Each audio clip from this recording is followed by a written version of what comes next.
কাউকে ভালোবাসিস আলো? তাজরিনের করা প্রশ্নটা শুনে থমকে গেল রোশনি। কয়েক পল চুপ করে থেকে উত্তর দিল, বাসি তো। তোদের, আমার পরিবারের মানুষগুলোকে, আমার চাচ্চুকে, আর তার পরিবারকেও। থমথমে গলায় তাজরিন আবারও জিজ্ঞেস করল, আর কাউকে? কিছুক্ষণ থম মেরে থেকে রোশনি বলল, না, আর কাউকে ভালোবাসি না। কথাটা বলতে গিয়ে রোশনির গলা খানিকটা কাঁপল বোধ হয়। উত্তরটা দিয়ে সে কালবিলম্ব না করে উঠে নিজের ঘরে চলে গেল। সেদিক পানে তাকিয়ে তাজরিন একটা দীর্ঘশ্বাস ছাড়ল। রোশনিকে সে চিনে। সে তাদের কাছে খোলা বইয়ের মতো, চাইলে যার প্রতিটা পাল্টা উল্টে পাল্টে পড়া যায়। এমনি মিথ্যে বলতে একদমই পটু নয়। সে মিথ্যা বললে তারা বুঝতে পারে। আর বেশি ঘাটা বোধহয় ঠিক হবে না। সবারই ব্যক্তিগত জীবন থাকে, নিজস্ব একটা গণ্ডি থাকে, সেখানে অনুমতিবিহীন প্রবেশ করা বোধহয় অনুচিত। সময় হলে হয়তো রোশনি নিজে থেকেই সবটা খুলে বলবে তাদের। রোশনির জ্বর সেরে গিয়েছে। বাহির থেকে আসার সময় আনভিসা আমরা কিনে এনেছে। জ্বরের মুখে আমরা মাখা খেলে রোশনির ভালো লাগবে ভেবে সে আমড়াগুলোকে লবণ মরিচ দিয়ে মেখে তিন বান্ধবী খেতে বসেছিল। খাপড়ার শেষ পর্যায়ে যখন তখনই উপরোক্ত প্রশ্নটি করে তাজরিন। সে উত্তর পাওয়ার আশায় প্রশ্ন করেননি। তার কেন যেন মনে হচ্ছিল এই প্রশ্নের উত্তর রোশনি দেবে না, আর তার ধারণাই ঠিক হলো। আবারও দীর্ঘশ্বাস ফেলে আনভিসাকে জিজ্ঞেস করলো তাজরিন, ভালোবাসা কি আনভি? হাতে থাকা আমড়া মাখার টুকরোটা মুখে পুরে একটু ভেবে জবাব দিল আনভিসা, ভালোবাসা হলো যত্ন, সম্মান, বিশ্বাস আর মায়া। আর বিচ্ছেদ? আগে বুঝতে হবে বিচ্ছেদটা কার সাথে হচ্ছে, ভালোবাসার মানুষের সাথে নাকি মরিচিকার সাথে। যদি মরিচিকার সাথে হয়। একটু থেমে আনভিসা জবাব দিল, সেই রবীন্দ্রসঙ্গীতটা শুনেছিস? আমি জেনে শুনে বিষ করেছি পান, প্রাণেরও আশা ছেড়ে সপেছি প্রাণ। মরিচিকার প্রতি মায়া হচ্ছে জেনে শুনে বিষ পান করা। মরিচিকা কিন্তু ভালোবাসার মানুষ হয় না। আমাদের জীবনে ভুল মানুষগুলো মরিচিকা হয়ে প্রবেশ করে, আর তাদের ভুলগুলো আমাদের চোখে স্পষ্টভাবেই ধরা পড়ে। কিন্তু ওই যে মায়া, এই একটা শব্দে থমকে যায় সব অবিশ্বাসের পর্দা। তখন আমরা মানিয়ে নেই এই আশায়, হয়তো আমাদেরই কোথাও ভুল হচ্ছে, হয়তো মানুষটা ঠিক হয়ে যাবে। আর এই মানিয়ে নেওয়াটাই হচ্ছে জেনে শুনে বিষ পান করা। মানে আমরা জানি মানুষটা ভুল, কিন্তু মানতে চাই না। আর ভুল মানুষের প্রতি মায়া দেখালে দিন শেষে ঠকতে তো হবেই। ভুল মানুষের প্রতি ভালোবাসা আসাটা কি অপরাধ? হয়তো হ্যাঁ, আবার হয়তো না। হ্যাঁ, এজন্য কেননা ভুল মানুষকে ভালোবাসার অপরাধের শাস্তিটা জঘন্যভাবে পেতে হয়। আর নাটা এই জন্য কেননা ভালোবাসা তো ঠিক ভুল ভেবে হয় না। যেখানে ভালোবাসাটা বিশুদ্ধ আর খাঁটি, সেখানে অপরাধের কোনো ঠাঁই হতে পারে না। তবু দিন শেষে শাস্তিটা ঠিকই পেতে হয়। ভালোবাসা জিনিসটাই ভীষণ বাজে। হয়তো একটু থেমে আনভিসা আবার বলে, একটা কথা রাখবি তাজরিন আনমনা হয়ে উত্তর দেয়, কি? অনেক দিন তোর গান শুনি না, একটা গান শোনাবি? এমন কথার বিপরীতে তাজরিন চুপ করে থাকে। অনেকক্ষণ পর বলে, আচ্ছা দাঁড়া, রুম থেকে গিটারটা নিয়ে আসি। যা, আমিও প্লেটটা ধুয়ে রেখে আসি। তারপর তাজরিন চলে গেল গিটার আনতে, আর আনভিসা চলে গেল প্লেট ধুতে। গিটার নিয়ে এসে বারান্দায় আসন পেতে বসল তাজরিন। আনভিসাও প্লেটটা নির্দিষ্ট জায়গায় রেখে এসে তাজরিনের পাশে বসে পড়ল। তাজরিন গিটারে টুংটাং শব্দ তুলে চোখ বুজে গলা ছেড়ে গাইতে শুরু করল। না গো ওর আমার নিঠুর বড়, মনও বোঝে না, আমার ভাঙা খাঁচা পড়ে আছে, সে তো আসে না, পোড়া মনে ভালোবাসা বাসা বাঁধে না, পোড়া মনে ভালোবাসা বাসা বাঁধে না, ওগো নাগর আমার নিঠুর বড়, মনও বোঝে না, আমার ভাঙা খাঁচা পড়ে আছে, সে তো আসে না, পোড়া মনে ভালোবাসা বাসা বাঁধে না, পোড়া মনে ভালোবাসা বাসা বাঁধে না। তাজরিনের গান শুনে নিজ কক্ষ থেকে ধীর পায়ে বারান্দায় এসে আনভিসার পাশে বসল রোশনি। তাজরিন চোখ খুলে রোশনির দিকে এক পলক তাকিয়ে পুনরায় চোখ বুজে গাইতে শুরু করল। কালা আমার বোঝে না রে, আমি যে তার রাই, তারে বিনা বিরহেতে জ্বলে পুড়ে ছাই। বাঁশি যে তার ডাকে নারে, কেমনে বাসি ছাড়া তারে। বাঁশি যে তার ডাকে নারে, কেমনে বাসি ছাড়া তারে। পরাণ কাঁদে তবু আমার, দু চোখ কাঁদে না। ভাঙা মনে ভালোবাসা বাসা বাঁধে না। রোশনির দু চোখ জলে টলমল করছে। চোখের পর্দায় ভেসে উঠছে জিদানের সাথে দেখা হওয়া থেকে শুরু করে তাদের বিয়ে হওয়া আর জিদানের ব্যবহার, আর তারপর হসপিটাল থেকে বাসায় আসার মুহূর্তে একে অপরের দৃষ্টিতে দৃষ্টি নিবদ্ধ হওয়া। আঁখি ভরে দেখি তারে, পরাণ দিয়ে ছুঁই। যতই মরে দূরে সরায় তত কাছে রই। আঁখি ভরে দেখি তারে, পরাণ দিয়ে ছুঁই। যতই মরে দূরে সরায় তত কাছে রই। হায়রে একই তার ছলনা, কেন মোরে দেয় বেদনা। হায়রে একই তার ছলনা, কেন মোরে দেয় বেদনা। বোবা মনের ভালোবাসা সে তো বোঝে না। বোবা মনের ভালোবাসা সে তো বোঝে না। গান শেষ হওয়ার পর বারান্দা জুড়ে চলছে নীরবতা। বারান্দায় উপস্থিত তিন মানবীর চোখে ভাসছে তিন রকম চিত্র। একজনের চোখে অতীতের কিছু ভয়াবহ মুহূর্ত, আরেকজনের চোখে রঙিন স্বপ্ন, আর রমণীর হৃদয়ে পুড়ছে এক পাষাণ্ড পুরুষকে ভালোবেসে তার থেকে অবহেলা তিরস্কার পাওয়ার অনলে। সবশেষে তিন রমণীর মন যেন একটা শব্দের কাছে এসেই হেরে গিয়েছে ভালোবাসা। রোশনি বিড়বিড় করে বলল, আমি যারে বাসলাম ভালো, সে আমারে ব্যথা দিল। তুই নাকি বিয়ে করে ফেলেছ ফান। ট্রাস্ট মি, এই মুহূর্তে ভাইয়া আর আপনি না ডাকলে তোর জিপ টেনে ছিঁড়ে ফেলতে আমি দুবার ভাবব না। সিহানের ঠান্ডা গলার হুমকিতে সুস্মি শুকনো ঢোক গিলল। সে জানে সিহান এক কথার মানুষ, যা বলে তা করেই ছাড়ে। সুতরাং তার কথা না শুনলে সে সত্যি সত্যি জিপ টেনে ছিঁড়ে ফেলার মতো জঘন্য কাজটা করতে দুবার ভাববে না। তাই নিজেকে সংযত করে পুনরায় বলল, আমি শুনলাম আপনি নাকি বিয়ে করে ফেলেছেন। ঠিক শুনেছিস। কিভাবে পারলেন? আপনি জানেন না আমি আপনাকে ভালোবাসি। তো মানে তুই আমাকে ভালোবাসিস, তাতে আমার কি করার আছে? আমি কি তোকে ভালোবাসি? কোনোদিন বলেছি এমন কিছু? সিহানের কথার বিপরীতে সুস্মি কাঁদতে কাঁদতে বলল, কিছু নাই বা করলেন, অন্তত আমাকে ভালোবাসা দিতেই পারতেন। সিহান কিছু বলল না। ওর এসব ন্যাকামর বিরক্তকর লাগছে। তার চাচাতো বোন না হলে এই মুহূর্তে এই মেয়েটাকে তুলে আছাড় মারতে সে দুবার ভাবত না।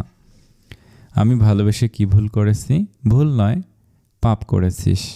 আর এই মুহূর্তে একজন বিবাহিত পুরুষের কাছে সব ভালোবাসা জাহির করে জঘন্য অপরাধ করেছিস। আপনার বউকে আমার থেকেও বেশি সুন্দরী? এ কথা বলার সাথে সাথে সিহান গর্জে উঠল, তোর এই নোংরা মুখে আমার বউয়ের নাম নিবি না। আর তোর সাথে তার তুলনা করার মতো ভুল দ্বিতীয়বার করবি না। আমার বউ আমার দেখা পৃথিবীর দ্বিতীয় শুদ্ধতম নারী। প্রথম জন আমার মা, দ্বিতীয় জন আমার বউ। তার সৌন্দর্যের কাছে তুই কাঠ কয়লা। সো নিজের সীমা লঙ্ঘন করার মতো ভুল করবি না। সিহানের চিৎকার করে বলা কথাগুলোতে সুস্মি কেঁপে উঠেছে। তার এই মুহূর্তে এই নারীটিকে দেখতে ভীষণ ইচ্ছে হচ্ছে, যাকে সিহানের মতো পুরুষ ভালোবেসে নিজের অর্ধাঙ্গিনী করেছে। যার সৌন্দর্যের এত প্রশংসা, সেই সুন্দরীকে দেখার তীব্র বাসনা হচ্ছে। সে কান্নারত কণ্ঠে বলল, আমি মরে যাব। মরে যা, কষ্ট হবে না আপনার, খুশি হব। তোর মতো কীট পৃথিবী থেকে বিদায় নিলে পৃথিবী থেকে একটা বোঝা কমবে। সিহানের এহেন কথায় সুস্মির ভিতরটা রক্তক্ষরণ হচ্ছে। এতটা ঘৃণা ভালোবাসা মানুষটার চোখে এতটা ঘৃণা দেখা কি মৃত্যুর থেকে কম কিছু? সে তো মরছেই প্রতিদিন। এই মুহূর্তে প্রতি মুহূর্তে সে একটু একটু করে মরছে। দেহের মৃত্যুই কি মানুষের আসল মৃত্যু? এই যে প্রতিদিন সে গুমড়ে মরছে, তার মনটা ক্ষত বিক্ষত হচ্ছে রোজ, এটাকে মৃত্যু না? দেহের মৃত্যু তো সবাই দেখে, কিন্তু মনের মৃত্যু কজন দেখে? এখানে আর এক মুহূর্ত দাঁড়ানো সাহস হল না সুস্মির। সে ধীর পায়ে হেঁটে পেরিয়ে গেল সিহানের রুম। বাড়ির সদর দরজা পরিশেষে বাড়ির গেট পেরিয়ে মাঝ রাস্তা দিয়ে উদ্ভ্রান্তের মতো হাঁটতে লাগলো। আচ্ছা, হৃদয়টা কেটে যদি দেখানো যেত তার হৃদয়ের রক্তক্ষরণ, তবে কি সিহান তাকে ভালোবাসত? সে প্রশ্নের জবাব মিলে না, মিলবেও না। সুস্মি জানে পৃথিবীতে সবচেয়ে বেশি যন্ত্রণাদায়ক বোধহয় এটাই, আমরা যাকে ভালোবাসি সে অন্য কাউকে ভালোবাসে। আজকাল জিদানের কিছুই ভালো লাগে না, কোনো কিছুতেই ঠিকঠাক মন বসতে পারে না। চোখের সামনে শুধু দৃশ্যমান হয় পদ্ম পাতার ন্যায় দুটি ডাগর ডাগর চোখ, যে চোখের ভাষা জিদান পড়তে পারে না, যে চোখের চাহনি জিদানের মনে জ্বালা ধরায়। টলমলে জলে পূর্ণ চোখ দুটি যখন তার দিকে নিবদ্ধ হয়, তখন জিদান সে দৃষ্টি সইতে পারে না। এ কেমন জ্বালা! এই অনুভূতির সাথে তো তার পরিচয় নেই। এ কেন এমন হচ্ছে? ওই চোখ জোড়া দেখে না সপ্তাহখানেক হলো, তবু ওই দৃষ্টি মন থেকে মুছে ফেলতে পারছে না সে। একবার মনে হয় সে দৃষ্টি তাকে তিরস্কার করে, ভর্ৎসনা করে। আবার মনে হলো সে দৃষ্টি ভাষা, যে ভাষা জিদানের অজানা। আজকাল কোথাও সে শান্তি পায় না, না সিগারেটে তাকে শান্তি দিতে পারে, আর না ভার্সিটির মাঠ, চিরচেনা রাস্তাঘাট, নিজের বাড়ি, নিজের পরিবার, কোথাও যেন কাঙ্ক্ষিত শান্তিটা নেই। জিদান বোধহয় পাগল হয়ে যাচ্ছে, এসব নেওয়া যায় না। সে এমন না, এমন অস্থিরতাকে সে 2 পয়সার দাম দেয় না, দিতে পারে না। তার সাথে এসব মানায় না। ভাইয়া, আম্মু খেতে ডাকছে, তোমায় পরে খাবো। নোহা এক পলক ভাইয়ের দিকে তাকিয়ে ধীরে স্বরে বলল, আমরা কেউ খাইনি, তোমার জন্য সবাই বসে আছে, চলো। অগত্যা বাধ্য হয়ে জিদানকে যেতে হয় ডাইনিং রুমে। প্লেটে খাবার নিয়ে খাওয়া শুরু করতেই মিস্টার জসিম জিদানের দিকে তাকে বলার, কতকাল এভাবে ঘুরবে? এবার অন্তত পারিবারিক ব্যবসাটার হাল ধরো। আমার বয়স হচ্ছে, আর কত খাটবো আমি। অন্য সময় হলে জিদানের এই কথার বিপরীতে স্বভাবসুলভ তেরা জবাব দিত, কিন্তু এখন সময়টা ভিন্ন, নাকি সে ভিন্ন হলো কে জানে। কয়েক সেকেন্ড চুপ থেকে বলল, কয়েকটা দিন সময় দাও, কয়েকদিন পর শিওর জয়েন করব। মিস্টার জসিম যেন আকাশ থেকে পড়লেন। তার বাদর ছেলে থেকে এমন উত্তর একদমই আশা করেননি তিনি। জিদানের ভালো উত্তর যেন ঠিক হজম হলো না তার। তিনি বললেন, আর ইউ ওকে? অসুস্থ তুমি? শরীর ঠিক আছে? এই তুমি কি শুরু করেছো? ছেলেটাকে শান্তিতে খেতে দিবে না নাকি? ছেলে না মানলেও সমস্যা, আবার মানলেও সমস্যা। বুড়ো বয়সে কি তোমাকে ভীমরতি ধরেছে? অর্ধাঙ্গিনীর ধমকে চুপসে গেলেন মিস্টার জসিম। বিপরীতে আর রাগ করতে পারলেন না। অনেকক্ষণ চুপ থাকার পর মিনমিন করে বললেন, মানব না কেন? মানতেই হবে, আমার ছেলে বলে কথা। হ্যাঁ হ্যাঁ, ভালো করলে তোমার ছেলে, আর খারাপ করলে আমার ছেলে। সুযোগ সন্ধানী বদলোক কোথাকার। বাবা মায়ের এসব ঝগড়ায় 2 ভাই বোন টু শব্দটি করল না। তার নীরবে খেয়ে গেল, কানে অদৃশ্য তুলে গুজে। এসব নিত্যদিনকার ব্যাপার। তাদের বাবা ভালোবাসেন স্ত্রীকে রাগাতে। বাবার ভাষ্যমতে ঝগড়া করলে নাকি ভালোবাসা বাড়ে। যদি ঝগড়াটা একতরফা হয়, বাবা তো শুধু মাকে রাগিয়েই খালাস। মা যখন রেগে আগুন হয়ে ঘরদোর এঁটে বসে থাকেন, বাবা তখন গোলাপ কিংবা রজনীগন্ধার তোড়া এনে মিষ্টি মিষ্টি কথা বলে মায়ের রাগ ভাঙান। তারা 2 ভাই বোন ব্যাপারগুলো ভীষণ উপভোগ করে। প্রতিদিনকার মতো আজও শাহজাহান দাঁড়িয়ে আছে সেই কফি শপটার সামনে। 6 দিন যাবত প্রতিদিন এখানে এসে দাঁড়িয়ে থাকে তাজমহলের অপেক্ষায়। আবার দিনের আলো ফুরিয়ে গেলে সে ছুটে যায় চিরচেনা সেই হোটেলটায়। কিন্তু সব থেকেও যেন কোথাও কেউ নেই। বুকের ভেতরটা খাখা মরুভূমির ন্যায় শুষ্ক লাগে আজকাল। যেখানে বর্ষণ নামবে একমাত্র তার তাজমহলের দেখা পেলে। তাজরিনের ফোন নাম্বার পাওয়ার পর থেকে সে প্রতিদিন একবার করে সে নাম্বারটায় কল করে, কিন্তু নিত্যদিনের ন্যায় ওপাশ থেকে একটাই কথা ভেসে আসে, এই মুহূর্তে আপনার কাঙ্ক্ষিত নম্বরে সংযোগ দেওয়া সম্ভব হচ্ছে না। হতাশায় বুক ভারী হয়ে আসে শাহজাহানের। সে তো কাউকে এ জীবনে জড়াতে চায়নি। সম্পর্ক নিয়ে যে তিক্ত অভিজ্ঞতার মধ্য দিয়ে তাকে যেতে হয়েছে, এরপর থেকে সে পণ করেছিল জীবনেও সিরিয়াস সম্পর্কে জড়াবে না। কিন্তু কিসের কি? কোথায় গেল তার সেই পণ? সময়ের বিবর্তনেই হোক কিংবা তাজমহলকে দেখার পরে হোক, তার সব পণ অভিমত সব কিছুকে এক পশলা বৃষ্টি এসে ভাসিয়ে নিয়ে গেল। তার হৃৎকুঠিরে ভালোবাসা নামক এক চারা গাছ রোপণ হলো নিজের অজান্তে। এক ছন্নছাড়া মেয়েকে ভালোবেসে সে নিজেও প্রায় ছন্নছাড়া হওয়ার পথে আসা। এ পথের শেষ কোথায়? যা তার বেরঙিন পৃথিবীটাকে কি তাজমহল এক মুঠো ভালোবাসার রঙে রঙিন করে দিবে? বোকা সাজান জানি না। সে যার থেকে এক মুঠো ভালোবাসার রং পাবার অপেক্ষা করছে, তার নিজস্ব পৃথিবীতে তো সব রং অনেক আগেই বিলুপ্ত হয়ে গেছে। শতবার শত টুকরো করে পিষে ফেলা হয়েছে তার অনুভূতিগুলোকে। মরা গাছে কি কভু ফুল ধরে? রং ফুরিয়ে গেলে সেই রং কি কভু পুনরায় ফিরিয়ে আনা যায়? যদি যায় তবে হয়তো তাজমহল তার, আর যদি না যায় তবে হয়তো বেরঙিন পৃথিবী থেকে বিদায় নেবে দুটি মানুষ অথবা কোনো বিশুদ্ধ ভালোবাসা। অনেকদিন পর আজ খোলা আকাশের নিচে এসেছে রোশনি। অসুস্থতা আর বিষণ্ণতার দরুন নিজেকে তো কয়েকটা দিন একদম ঘরবন্দি করে রেখেছিল। সে বারবার চায় ওই পাষাণ লোকটার ওপর রাগ করতে, শক্ত থাকতে, কিন্তু তার মন কেন যেন তাকে শক্ত হতে দেয় না। হয়তো সে নরম মনের মানুষ, তাই নিজের সাথে নিজে যুদ্ধ করলো কয়েকটা দিন, কিন্তু সেই যুদ্ধে নিজেই হেরে গেল। সে ঠিক করেছে আর কোনো আশা ভরসা কিছুই করবে না, সবটা উপরওয়ালার উপরে ছেড়ে দেবে। উপরওয়ালা তার ভাগ্যে যা রেখেছে তাই হবে। সে সবটা মেনে নিতে প্রস্তুত। রোশনি আর আনভি এসেছে ভার্সিটিতে, কিন্তু ডিপার্টমেন্ট আলাদা হয়, দুজন দুদিকে চলে গিয়েছে। তাজরিন আসেনি। অনেক দিন কাজ থেকে গ্যাপ নেওয়ার কারণে সে সেখানে আগে যাওয়াটা জরুরি মনে হচ্ছিল তাজরিনের। ভার্সিটিতে এলে কাজে যেতে পারতো না, বিধায় আসেনি। রোশনি ক্লাসে গেল অনেক দিন পর, মন দিয়ে সব কয়টা ক্লাস করলো। সবকটা ক্লাস শেষ করে ক্যাম্পাসে যেতে আনভিশাকে দেখতে পেল। আনভিশা বোধহয় তার অপেক্ষাতেই ছিল। তাকে দেখেই তার কাছে এগিয়ে এলো। হাত ঘড়িতে একবার তাকে আনভিশা বলল, চল আজকে তোকে প্রিয় ফুচকা, তোকে ট্রিট দেব। হঠাৎ দিতে ইচ্ছে হলো কেন? কোনো সমস্যা? না, সমস্যা না, কিন্তু তাজও তো ফুচকা অনেক পছন্দ করে। ওকে রেখে একা খায় কি করে? কিন্তু ও তো এখন আসতে পারবে না, অন্যদিন খাবো নে। কি খাবি তাহলে? আইসক্রিম। চল। তারপর দুই বান্ধবী আইসক্রিম কিনে খেতে খেতে সামনের দিকে হাঁটতে লাগলো। তুই টিউশনে যাবি না?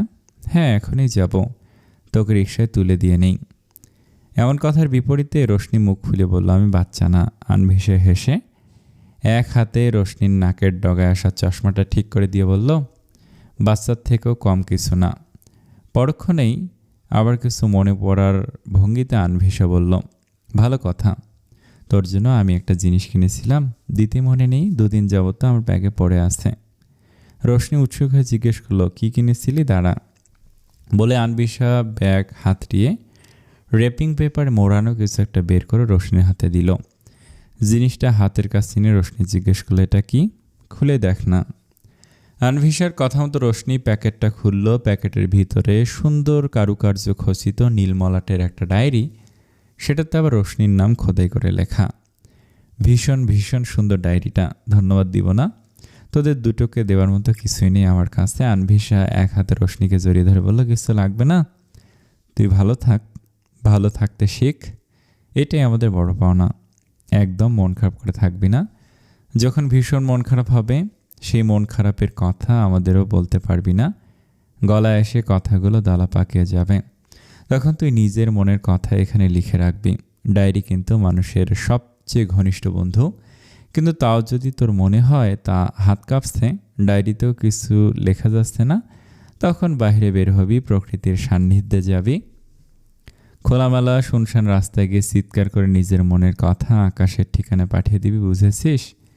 এত কথা বলার কারণ, যা কিছুই হোক তার কাছে আমি 1000টা অপশন খুলে দেব। বলতে পারছিস না?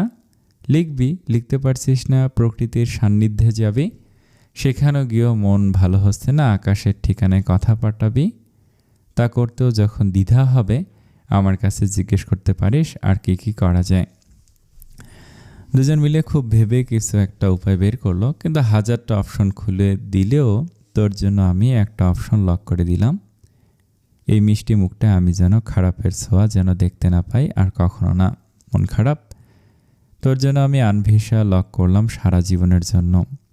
তাও যদি তুই জোর জবরদস্তি করে সেটাকে আনলক করিস, তবে যদি আমি তোর সাথে খুব রাগ করব, তবে যদি দুঃখগুলো আদান প্রদান করে সুখ বিনিময় করার মতো কোনো পদ্ধতি থাকে, তবে তোর দুঃখগুলো আমি দিয়ে দিস, বিনিময়ে আমার সুখগুলো তোকে দিয়ে দেব, তবুও যেন মন খারাপ না থাকে। এ পর্যায়ে রোশনি জাপটে জড়িয়ে ধরল আনভিশাকে। জড়িয়ে ধরে হুঁ হুঁ করে কেঁদে দিল। কান্না করতে করতে বলল, তোরা এত ভালো কেন আনভি? জীবনে নিশ্চয়ই আমি এমন কোনো ভালো কাজ করেছি যার বিনিময়ে তোদের মতো বন্ধু পেয়েছি। না, তোদের মতো বন্ধুরূপী বোন পেয়েছি। তোরা কখনো হারিয়ে যাস না প্লিজ। আমি সব মানতে পারবো, সব ছেড়েও বেঁচে থাকতে পারবো, কিন্তু তোদের দুটোকে হারালে আমি সেদিনই মরে যাব সত্যি। আনভিশা দুহাতে জড়িয়ে নিল কান্নারত রোশনিকে। এক হাত পিঠে রেখে অন্য হাত মাথায় হাত বুলিয়ে দিতে দিতে বলল, আমরা যতটুকু অন্যকে দেই ততটুকুই ফেরত পাই, সেটা ভালো হোক বা খারাপ। তুই কারোর সাথে খারাপ ব্যবহার করলে বিনিময়ে সেটাই ফেরত পাবি, কারোর সাথে ভালো ব্যবহার করলে তার বিনিময়েও ভালো ব্যবহারটাই পাবি। আমরা কেউ প্রকৃতির নিয়মের ঊর্ধ্বে না। যতটুকু তুই আমাদের দিয়েছিস ততটুকু তুইও ফিরে পেয়েছিস। সেক্ষেত্রে দেখতে গেলে আমরা সবাই ভাগ্যবতী এই দিক দিয়ে। আমরা একে অপরকে পেয়েছি। কান্না থামা পাগলি মেয়ে, রাস্তায় মানুষ দেখছে। রোশনি নাক টেনে বলল, দেখুক, আমার টিউশনের টাইম হয়ে যাচ্ছে। এই পর্যায়ে রোশনি ছেড়ে দিল আনভিশাকে। চশমা খুলে চোখ মুছতে মুছতে বলল, টিউশন শেষে বাসায় যাস, সময় মোগলাই সিঙ্গারা আর পুরি নিয়ে যাবি যাওয়ার সময়। আনভিশা হেসে বলল, আচ্ছা বলে একটা রিক্সা ডেকে সেটাতে রোশনিকে তুলে দিল। রিক্সা দৃষ্টিসীমার বাইরে চলে যাওয়ার পর আনভিশা হাঁটতে শুরু করলো গন্তব্যের দিকে। তাজরিন কফি শপের কাজে ভীষণ ব্যস্ত। এদিকে তার অপেক্ষায় কোনায় টেবিলটায় বসে আছে এক মানব। দূর থেকে প্রেয়সীকে দেখে চোখের তৃষ্ণা মিটাচ্ছে সে। কতদিন যাবত তার বুকের বাম পাশটা খাখা মরুভূমির ন্যায় শুষ্ক হয়েছিল। আজ প্রেয়সীর আগমনে সেখানে যেন এক পশলা বর্ষণ হলো। সে আজ সুবোধ বালকের ন্যায় বসে আছে। ছন্নছাড়া মেয়েটাকে একটু বিরক্ত করেনি। কাজের ফাঁকে ফাঁকে তাজরিন আর চোখে তাকাচ্ছে কর্নারের টেবিলটার দিকে। সে বুঝে পাচ্ছে না ফাজিল ছেলেটা আজ এত শান্ত কিভাবে। পরক্ষণে গাছড়া ভাব নিয়ে নিজেকে আবার কাজে ব্যস্ত করে নিল। সব কাজ সারতে সারতে সন্ধ্যা হয়ে এলো। সে রেস্টুরেন্ট থেকে বের হলো বাসায় যাওয়ার উদ্দেশ্যে। কিছুটা পথ যেতেই তার পথ আটকে দাঁড়ালো শাহজান। তাজরিন খানিকটা থতমত খেয়ে জিজ্ঞেস করলো, আপনি না চলে গিয়েছিলেন? তার মানে আমি বসেছিলাম, তা তুমি দেখেছ? নিজের প্রশ্নে নিজেই ধরা খেলো তাজরিন, কিন্তু সেটা শাহজানকে বুঝতে না দিয়ে বলল, দেখবো না কেন? ওইটুকু কফি শপে কজন লোক আসছে যাচ্ছে, তা দেখাটা কি খুব বড় কিছু? তার উপর আমি সেখানে কাজ করি। এতদিন কোথায় ছিলে? হুট করে অন্য টপিকে চলে যাওয়ায় তাজরিন একটু থমকালো। পুনরায় নিজেকে সামলে নিয়ে বলল, বলতে বাধ্য নই। শাহজান এক হাতে ঘাট ডলে এদিক ওদিক তাকিয়ে বলল, বাদ দাও, বলতে হবে না, কিন্তু আর কখনো এমন করবে না। দেখা যাবে না। তুমি এই মুহূর্তে আমাকে সিউরিটি দিবে জীবনে আর কখনো এভাবে না বলে গায়েব হবে না। কে আপনি? আমার কে? কেউ হতে চাই। তাজরিন মিটিমিটি হেসে বলল, আমাদের বাসার জন্য কাজের লোক খুঁজতে হয়ে যান। হ্যাঁ শুনুন, বেতন কিন্তু বেশি দিতে পারবো না, একদম কম, কিন্তু রান্নাবান্না থেকে শুরু করে কাপড় কাঁচা ঘর মোছা সব করতে হবে। ওকে, ডান। এবার তাজরিন বিস্মিত হয়ে জিজ্ঞেস করলো, কি ডান? তোমার বাসায় কাজ করতে রাজি, তবে বিনিময়ে টাকাও নিব না, শুধু একটু প্রেম দিলেই হবে। এবার তাজরিন গম্ভীর স্বরে বলল, আপনি কি জানেন আপনার মাথা যে নষ্ট? জানি। আশ্চর্য। তারপরে আপনি পাবনা না গিয়ে আমার কফি শপে এসে বসে থাকেন। আমার কফি শপটাকে কি আপনার পাগলাগারত মনে হয়? শাহজান তাজরিনের দিকে একটু ঝুঁকে এসে বলল, পাগলের ডাক্তার যেখানে থাকবে সেখানেই তো যাব, তাই না? আমি তো কফি শপে কোনো পাগলের ডাক্তারকে বসতে দেখি না। এই যে আমার সামনে দাঁড়ানো মেয়েটাই তো আমার রোগ নিরাময়ের ঔষধ। পাগলের ডাক্তার? তাজরিন বিরক্ত হয়ে বলল, আমার কি ডাক্তারি সার্টিফিকেট আছে? আমি যে পাগল তারও কি কোনো প্রমাণ আছে? এই যে আপনি স্বয়ং প্রমাণ। তুমিও স্বয়ং ডাক্তার। আমার পাগল হওয়ার যেমন প্রমাণ নেই, তেমনি তোমারও ডাক্তার হওয়ার সার্টিফিকেট নেই। ইকুয়াল।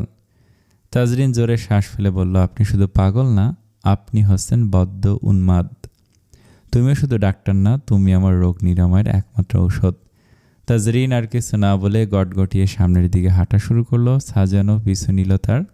সে যেতে যেতে চিল্লিয়ে বলল, এই আপনি একদম ওর পিছু পিছু আসবেন না, আসলে আপনার মাথা ফাটিয়ে দেব। সাজানো প্যান্টের পকেটে হাত গুজে হাঁটতে হাঁটতে গলা উঁচিয়ে বলল, সমস্যা নেই, কাল সকালে নিউজ পেপারে খবর ছাপানো হবে, ডিজিটাল যুগের মজনু ডিজিটাল যুগের লায়লার প্রেমে মজে, লায়লার হাতে নিপীড়িত হলো।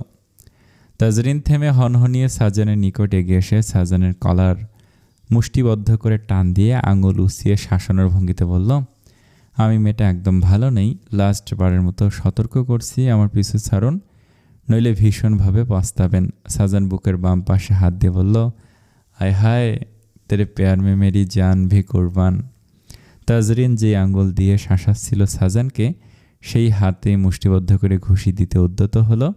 সাজান সাথে সাথে সে হাতটি ধরে নিল।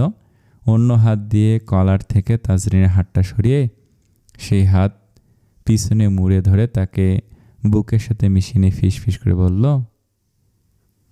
তাজরিন কিছুক্ষণ থম মেরে দাঁড়িয়ে থেকে নিজের দুহাত ছাড়িয়ে ধাক্কা দিয়ে সাজানকে দূরে সরিয়ে দিয়ে চিৎকার করে বলল, দূরে থাকবেন আমার থেকে, না হলে জান নিয়ে নেব। এসব সো কল্ড কথা বলতে এলে মুখ সেলাই করে দিব।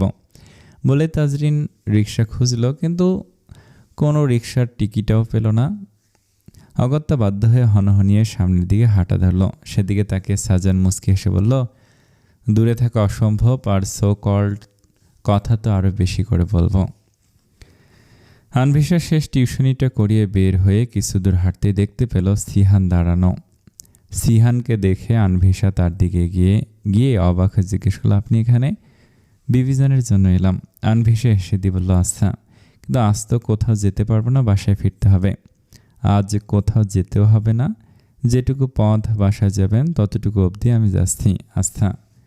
আনভিশা এদিক ওদিক তাকে জিজ্ঞেস করলো, আপনার গাড়ি কোথায়? সামনের একটা গ্যারেজে রিপেয়ারিংয়ে দিয়েছে, চলুন গ্যারেজ অবধি হেঁটে যাই। আনভিশা সম্মতি সূচক বলল, চলুন। বলে আনভিশা হাঁটতে নিল। অমনি সিহান তার দিকে কাগজের ঠোঙ্গার মতো কিছু একটা বাড়ি দিয়ে বলল, চলুন বাদাম খেতে খেতে হাঁটি। আনভিশা আবার অবাক হয়ে জিজ্ঞেস করলো, আপনি বাদাম এনেছেন? হ্যাঁ, নিন ধরুন। আনভিশা নিল না, উল্টো সিহানের সামনে গিয়ে দাঁড়িয়ে দুহাত কোমরে গুঁজে ভুরু কুঁচকে জিজ্ঞেস করলো, আপনি বাদাম ছিঁড়তে পারেন তো? সিহান আশ্চর্য দৃষ্টিতে তাকালো আনভিশার দিকে। সে দৃষ্টি দেখে আনভিশা কোমর থেকে হাত নামিয়ে বলল, না মানে ইলিশ মাছের কাঁটাও তো বাঁচতে পারেন না, তাই জিজ্ঞেস করেছে আর কি। বিপরীতে সিহান একটু হেসে দুহাত উপরে তুলে আড়মোড়া ভাঙার মতো করে বলল, বাদাম ছিলতে পারি, কিন্তু আলসামি লাগছে, বিবিজান ছিলে দিলে খেতে পারতাম আর কি। এমন কথার বিপরীতে আনভিশা কিছুক্ষণ গম্ভীর দৃষ্টিতে সিহানের দিকে তাকিয়ে রইল। এরপর শব্দ করে হেসে দিল, হাসতে হাসতে বলল, ওকে বিবি, ওকে, আপনার বিবিজান বাদাম বেছে দেবে, কিন্তু বাদামের ঠোঙা ধরতে হবে বিবিজানের জামাইজানকে। সিহান বাচ্চাদের মতো ঠোঁট উল্টে বলল, ওকে, ডান।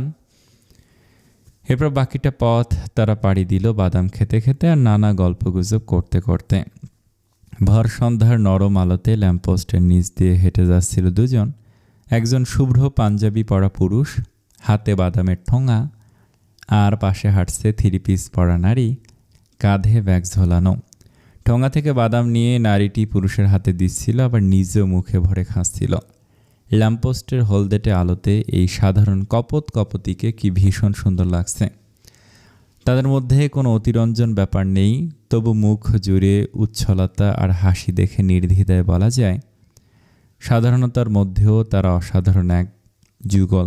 এরপর গ্যারেজের সামনে গিয়ে সিহান গ্যারেজ থেকে গাড়িটা আনভিশাকে উঠতে বলল। আনভিশাও কথা মতো গাড়িতে উঠে বসলো। সিহানও ড্রাইভিং সিটে বসে গাড়ি স্টার্ট দিল। বাসায় কিছুটা আগে একটা হোটেল দেখে আনভিশা সিহানকে থামতে বলল। গাড়িটা থামাতে আনভিশা নেমে হোটেলটার দিকে দৌড় দিল। আনভিশার পিছু পিছু সিহানও নামলো। আনভিশা অনেকগুলো ভাজা পুরি কিনলো, সিঙ্গাড়া, সমোসা, মোগলাই, পেঁয়াজু, আলুর চপ সব কিনে যখন আনভিশা টাকা দিতে যাবে তখনই সিহান পকেট থেকে মানিব্যাগ বের করে বিল পরিশোধ করে দিল। আনভিশা ভুরু কুঁচকে জিজ্ঞেস করলো, আপনি দিলেন কেন? আমার বিবিজান কিনেছে, আমি দেব না? আমি যেহেতু কিনেছি আমি টাকাটা দিতাম, আপনি কেন দিলেন?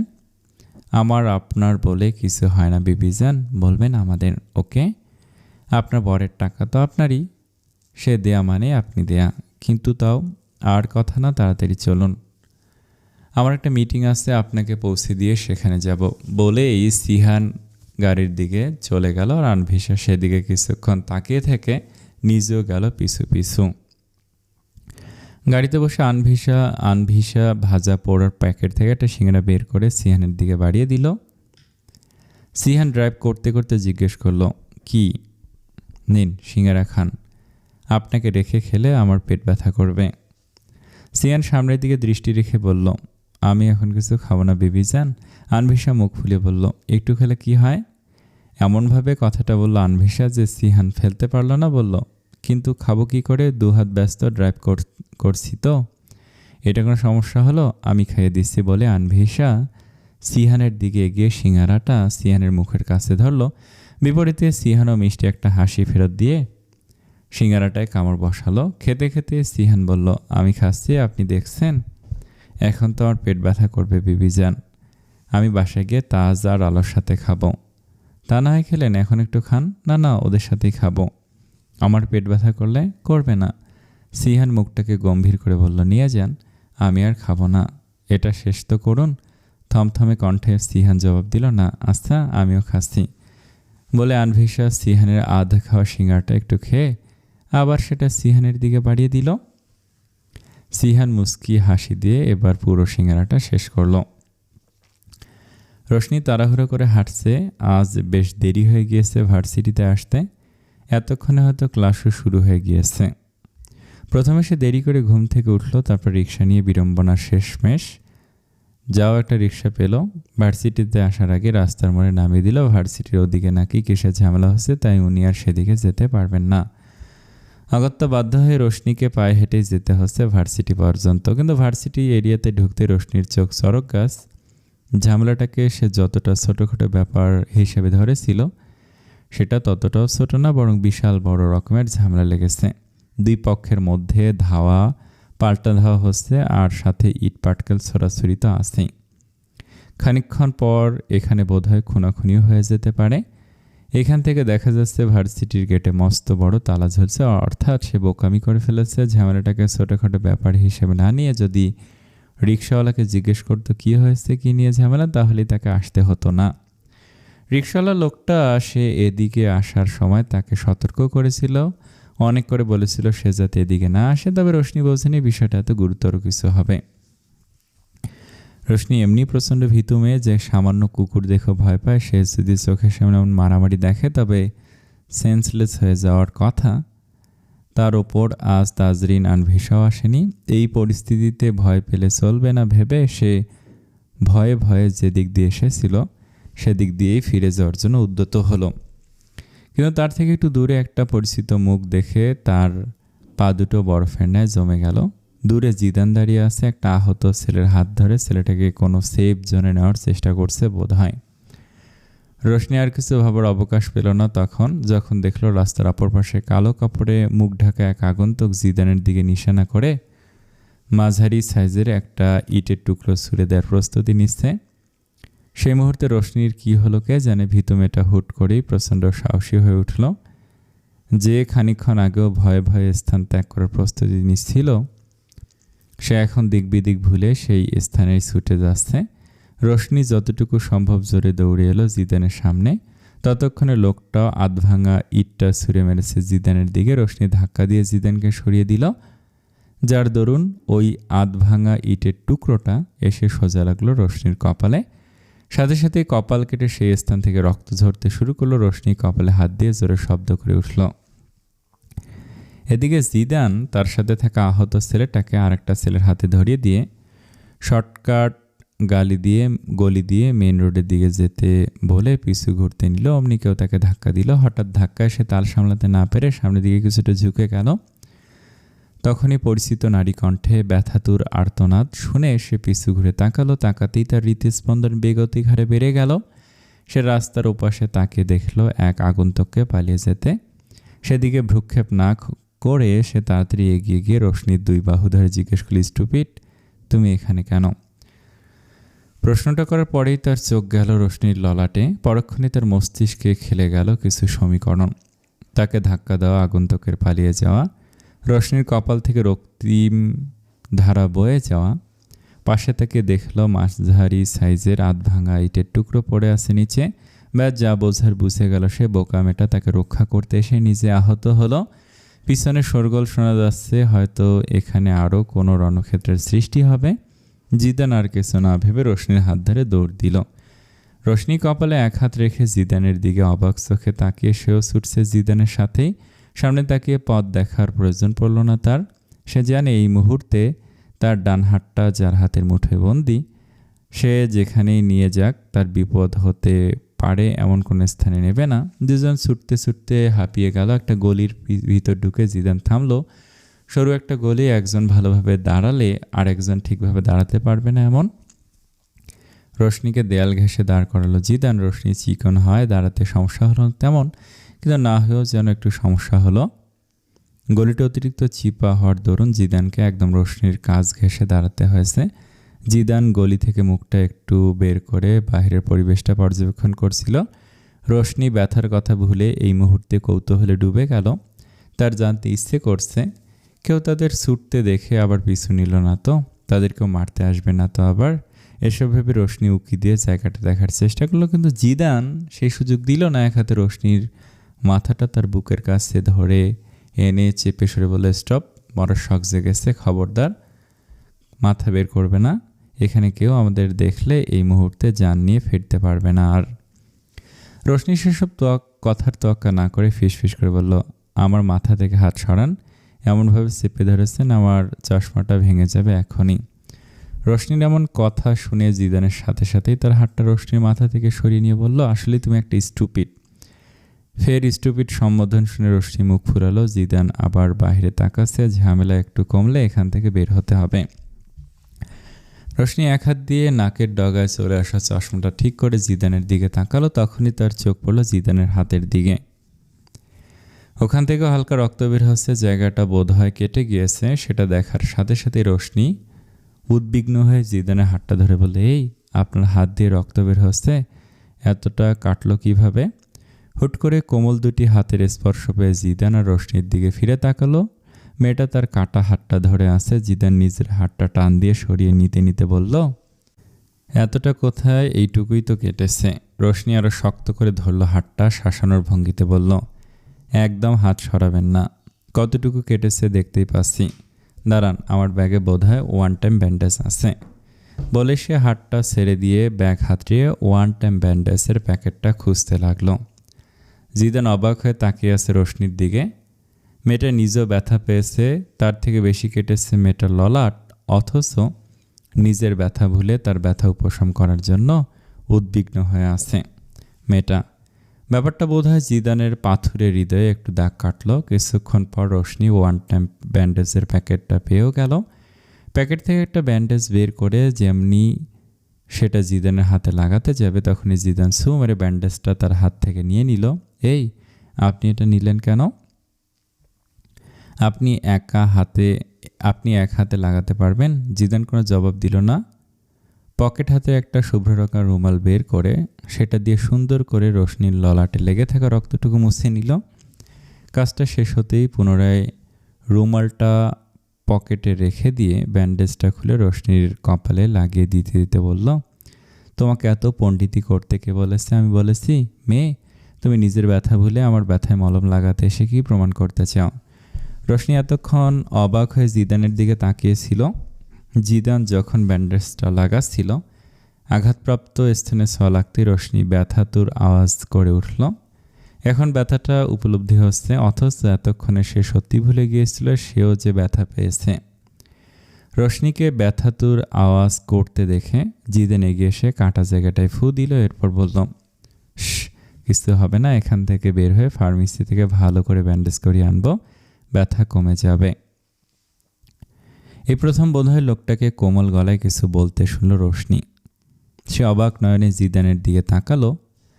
তারপর আবার নিজের ব্যাগ থেকে আরেকটা ব্যান্ডেজ বের করে জিদানের হাতটা আবার টেনে আনলো নিজের দিকে। পরিহিত ওড়নাটা দিয়ে হাতে লেগে থাকা রক্তটুকু পরিষ্কার করতে করতে বলল, আমার কাছে রুমাল নেই। জিদান ভুরু কুঁচকে জিজ্ঞেস করলো, তো?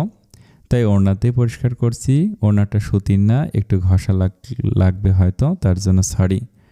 জিদানের ঠোঁটের কোণে হাসি আসতে চেয়েও আসলো না। জিদান আটকে নিল। মেয়েটা তো কোমল হাতে ওড়না দিয়ে মুছছে রক্তটুকু, যেন ওড়নাটা আর একটু বেশি লাগলেই সে ব্যথা পাবে। হাতটা ছাড়াতে চেয়েও কেন যেন পারল না জিদান। রোশনি ব্যান্ডেজ লাগিয়ে দিয়ে জিজ্ঞেস করলো, এখানে আর কতক্ষণ থাকতে হবে? গন্ডগোলটা একটু কমলেই বের হব। রোশনি এবার সতর্ক দৃষ্টিতে এদিক ওদিক তাকিয়ে জিদানের কানের কাছে মুখ এনে ফিসফিস করে জিজ্ঞেস করলো, আচ্ছা গন্ডগোলটা কী নিয়ে লেগেছে?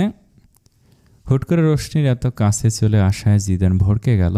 হৃদস্পন্দন অস্বাভাবিক রকমের বৃদ্ধি পেল।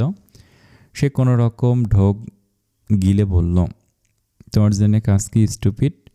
রোশনি মুখ ফুলিয়ে একটু সরে এলো, বাজেলো। কথায় কথায় স্টুপিড বলে, এই লোকের সাথে সে আর কথা বলবে না। কিন্তু রোশনির সে ভাবনাও বেশিক্ষণ টিকল না। মশার কামড়ে লাফিয়ে উঠল। জিদান বিরক্ত হয়ে বলল, সাপের মতো তিরিং বিরিং করে লাফাচ্ছ কেন স্টুপিড? রোশনি অসহায়ভাবে বলল, মশা। এখানে আর বেশিক্ষণ দাঁড়িয়ে মশা আমাকে গিলে খাবে। বেশিক্ষণ দাঁড়ালে আর কতক্ষণ দাঁড়িয়ে থাকবো? আমার পা ব্যথা করছে। জিদান ধমকে বলল, সাধে তোমাকে স্টুপিড বলি? রিডিকিউলাস। কখনো শুনেছে কোনো মানুষকে মশা গিলে নিয়েছে? আর দাঁড়িয়ে থাকবে কেন? আসো। কোলে এসে বসে। স্টুপিড কথাকার। আমি কি বসে আছি এখানে? আমি দাঁড়িয়ে থাকতে পারলে তুমি কেন পারবে না? একসাথে অতগুলো ধমক খেয়ে রোশনির মুখটা থমথমে হয়ে গেল। সে ঠিক করলো মশা তাকে তুলে নিয়ে গেলেও সে একটা শব্দ করবে না। কিছুক্ষণ পর বাইরের পরিবেশটা একটু শান্ত দেখে জিদান রোশনির এক হাত আঁকড়ে ধরে বের হলো গলিটা থেকে। তার আগে সতর্ক করে বলল, এখান থেকে বের হয়ে ভার্সিটির সীমানা থাকা অবধি একটা কথা বলবে না। রোশনি কিছুই বলল না। ভার্সিটির সীমানা পার হতেই জিদান রিক্সা নিল। তারপর রোশনিকে উঠতে বললে রোশনি নাকচ করে বলল, না আমি বাসায় যাব। জিদান রাগী দৃষ্টিতে তাকালো রোশনির পানে। এমন দৃষ্টি দেখে রোশনি নিজে সুরসুর করে রিক্সায় উঠে বসল। রোশনি রিক্সায় উঠে বসতে জিদানও উঠে রোশনির পাশে বসলো। রিক্সাটা ছোট হওয়ার দরুন গা ঘেঁষে বসতে হয়েছে। রোশনি একটু একটু করে সরে বসার চেষ্টা করছে। তখনই শুনতে পেল জিদানের ধমক। আর একবার নড়চড় করলে বিলিভ মি, তোমাকে জাস্ট ধাক্কা মেরে রিক্সা থেকে ফেলে দেব। রোশনির চশমার ফাঁক দিয়ে কোনা চোখে তাকালো জিদানের দিকে। এরপর একদম স্ট্যাচুর মতো বসে রইল, কোনো রকম নড়াচড়াবিহীন। আজ ভার্সিটিতে কেন এসেছ? ক্লাস করতে। জিদান দাঁতে দাঁত চেপে বলল, কয়টা ক্লাস করলে? গেটে তালা দেয়া দেখলেন না? জিদান জোরে ধমক দিয়ে বলল, স্টুপিড, আমাকে কি নিজের মতো কানা মনে করো? ভার্সিটি গ্রুপ চেক করে এরপর আসতে পারলে না? তুমি ছাড়া আর কোনো স্টুডেন্ট দেখেছো ওখানে? আমি তো গ্রুপ চেক করিনি। তা করবে কেন? স্টুপিড যে। তা তো বারবার প্রমাণ করতে হবে। রোশনি আর কোনো কথা বলল না, অন্যদিকে তাকিয়ে রইল চুপচাপ। দৌড়ে আমাকে বাঁচাতে এলে কেন? নিজেকে কি বীর পুরুষ মনে করো? আমি পুরুষ হতে যাব কেন? সেটা তো তুমিই ভালো জানবে। একজন মানুষকে চোখের সামনে বিপদে পড়তে দেখেও চুপ থাকবো?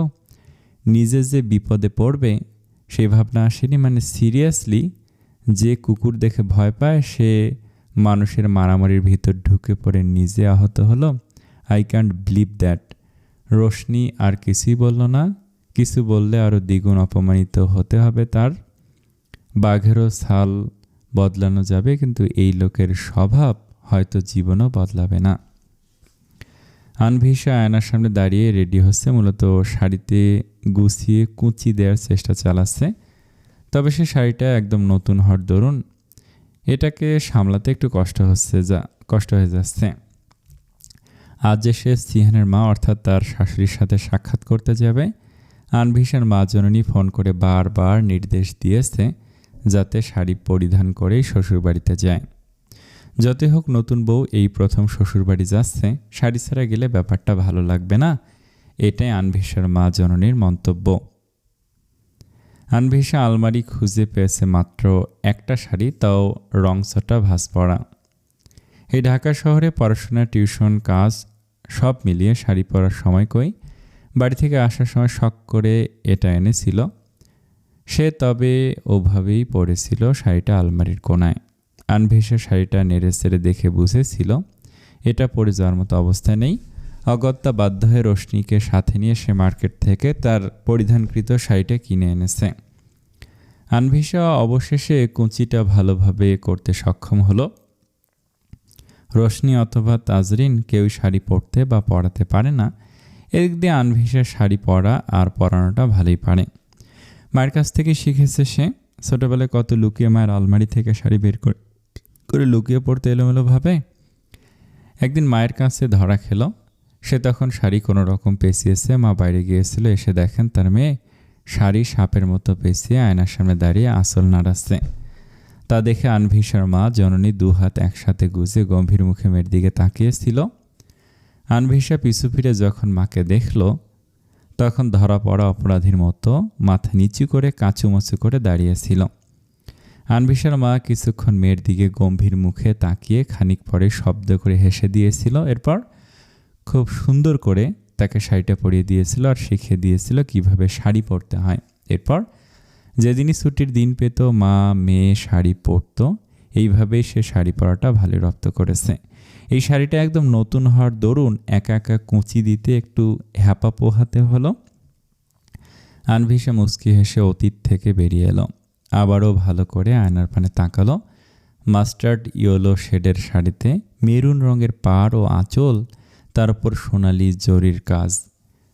বেশ ভালোই মানিয়েছে তাকে। চোখে কাজল দেবে কিনা ভাবছে সে। ভাবাভাবির পর আর কাজল দিল না। মুখে একটু ক্রিম দিয়ে হালকা নুড লিপস্টিক দিল ঠোঁটে। সবশেষে চুলটা খোপা করে নিল। ব্যাস, সে রেডি। কানে গলায় হাতে কিছুই পড়ল না সে, কারণ তার শাশুড়ি ফোন করে বলেছে হাত গলা কান যাতে খালি রেখে আসে। কেন বলেছে সে কিছুটা আন্দাজ করতে পারছে, কিন্তু মুখের ওপর তো আর না করা যায় না। শাশুড়ির আদেশ যেহেতু, তাই সে তা মেনেই হাত কান গলায় কিছুই পড়ল না। হাতে পার্স নিয়ে, শু জুতা নিয়ে র্যাক থেকে নিয়ে রোশনিকে ডাকলো সে। আলো, আমি বের হচ্ছি, কই তুই? রোশনি নিজের রুম থেকে দৌড়ে বের হলো। তার হাতে একটা বই। আনভিসার সামনে দাঁড়িয়ে আনভিসার দিকে তাকে বলল, মাশাল্লাহ মাশাল্লাহ, কিরে আনভি, তোকে তো হুড়পড়ি লাগছে রে। আনভিসার চোখ গরম করে তাকালো রোশনির দিকে, জিজ্ঞেস করলো, জীবনে হুড়পড়ি দেখেছিস? জানিস তারা কেমন হয়? রোশনি বাঁকা বাঁকা চোখে তাকিয়ে বলল, না দেখলে রূপকথার গল্পে শুনেছি, আর হুড়পড়ি না দেখলেও তোকে দেখছি। এই, তুই তাজের মতো কথা বলছিস। বজ্জাত মেয়ের সাথে সাথে থেকে ওর অভ্যাস কিছুটা তুই রপ্ত করে ফেলেছিস, তাই না? রোশনি চোখ মুখ কুঁচকে বলল, সত্যি বললেই ওর অভ্যাস। যা যা, নিচে নিশ্চয়ই ভাইয়া দাঁড়িয়ে আছে। এরে, আমি তো ভুলেই গেছি, দরজা লাগা, সাবধানে থাকিস, আমি গেলাম, যা যা। আনভিসা যেতে নিয়েই আবার দাঁড়িয়ে জিজ্ঞেস করলো, তুই কোথাও যাবি নাকি বাসাতেই থাকবি? যাবো, একটু লাইব্রেরিতে কিছু জিনিস কেনার আছে। আচ্ছা তাহলে সাবধানে যাস, বাসায় ভালোভাবে তালা দিয়ে যাবি। তাজের কাছেই তো চাবি, আসতেই সমস্যা হবে না। এই তুই যাবি? যাচ্ছি তো, বলে আনভিসা শাড়ি সামলিয়ে সিঁড়ি দিয়ে নেমে গেল। সেদিকে তাকে রোশনি দরজা বন্ধ করে দিল। আনভিসা গাড়ির কাছে গিয়ে গাড়ির দরজা খুলে ফ্রন্ট সিটে বসতে বসতে বলে, সরি একটু দেরি হয়ে গেল, আপনাকে অপেক্ষা করানোর জন্য দুঃখিত। সিহান সামনের দিকে তাকিয়েছিল। আনভিসার কথা শুনে এক পলক হাত ঘড়িটার দিকে তাকালো। এরপর বলল, 20 মিনিট একটু দেরি। আবার সরি, আপনি উপরে গেলেই পারতেন, কতবার বললাম শুনলেন না তো। আনভিসার কথার মধ্যেই সিহান গাড়ি স্টার্ট দিতে দিতে আনমনে আনভিসার দিকে তাকিয়ে আবার চোখ ফিরিয়ে সামনের দিকে তাকাতেও নিয়েও দৃষ্টি ঘুরিয়ে আবার আনভিসার দিকে তাকালো। চোখ সরছেই না আনভিসার ওপর থেকে। সে বিড়বিড় করে বলল, মাশাআল্লাহ। আনভিসা সিহানের এমন দৃষ্টি দেখে অপ্রস্তুত হয়ে গেল। আমতা আমতা করে বলল, সামনের দিকে তাকান, অ্যাক্সিডেন্ট হবে। সিহান আনভিসার পানে দৃষ্টি রেখে বলল, হোক। আনভিসা ফুস করে শ্বাস ফেলে বলল, আপনি কি অকালে আমাকে মারতে চাচ্ছেন? এমন কথা শুনে সিহানের মুখাবয়ব গম্ভীর হয়ে গেল। সে দৃষ্টি ফিরিয়ে সামনে তাকে ড্রাইভ করতে লাগলো। টু শব্দটিও আর করল না। গাড়ি এসে ফুলের দোকান ক্রস করে যাচ্ছিল। তখনই আনভিসা বলল, এই গাড়ি থামান। সিয়ান সাথে সাথে ব্রেক কষে জিজ্ঞাসা দৃষ্টিতে আনভিসার দিকে তাকালো। সেদিকে এক পলক তাকে আনভিসা বলল, আমি একটু নামবো কেন? একটা বেলি ফুলের গাছরা কিনবো। সিহান আর কোনো কথা না বলে সে নিজে বের হয়ে দোকান থেকে একটা তাজা বেলি ফুলের গাছরা নিয়ে এলো। তারপর সেটা আনভিসার হাতে দিয়ে গাড়ি স্টার্ট দিল। আনভিসা অনেকবার নিজে নিজে গাজরাটা পড়ার চেষ্টা করে ব্যর্থ হয়ে কোলের ওপর গাজরাটা রেখে দিল। তার মন খারাপ হচ্ছে ভীষণ। গাজরার বিষয়টা মাথায় এলে আগেই শাড়ির সাথে গাজরাও কিনে নিয়ে বাসায় রোশনি পড়তে হেল্পও করতে পারতাম, কিন্তু সে ভুলে গিয়েছিল। এরপর খোপা করার পর মনে হলো খোপাটা খালি খালি লাগছে। ভেবে নিল যাওয়ার পথে একটা গাজরা কিনে পড়ে যাবে।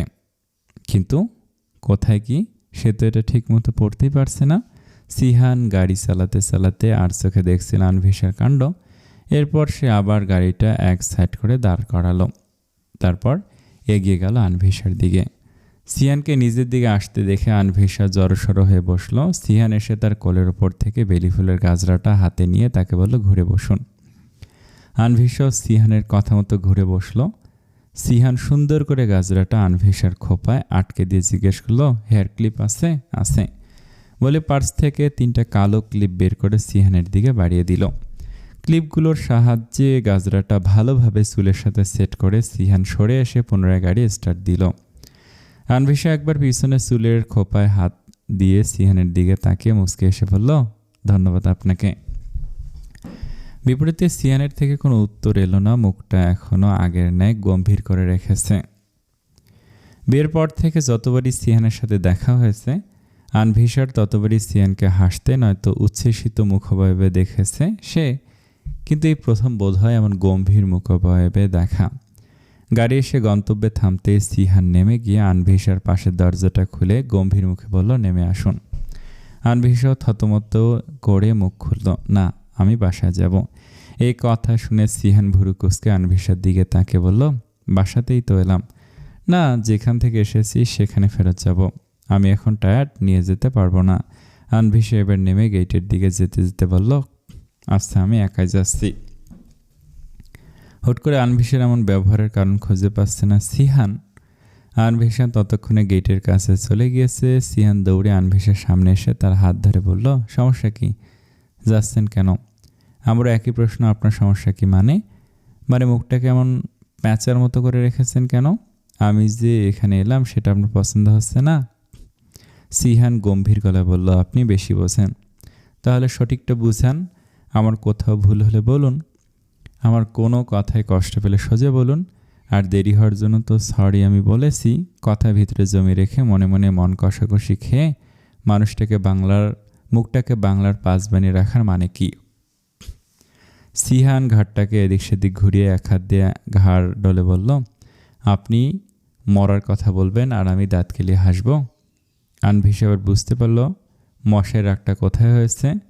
সে 2 হাতে কান ধরে বলল, সরি, অনেক অনেক সরি, আর জীবনে বলবো না। সিয়াম থমথমে মুখে আনভিশার দিকে তাকিয়ে বাড়ির দিকে যেতে লাগলো। আনভিশাও এক হাতে শাড়ি সামলে সিহানের পিছু পিছু যেতে যেতে বলল, এই যে মিস্টার, সরি বললাম তো, এবার না মানলে কিন্তু আমি সত্যি চলে যাব।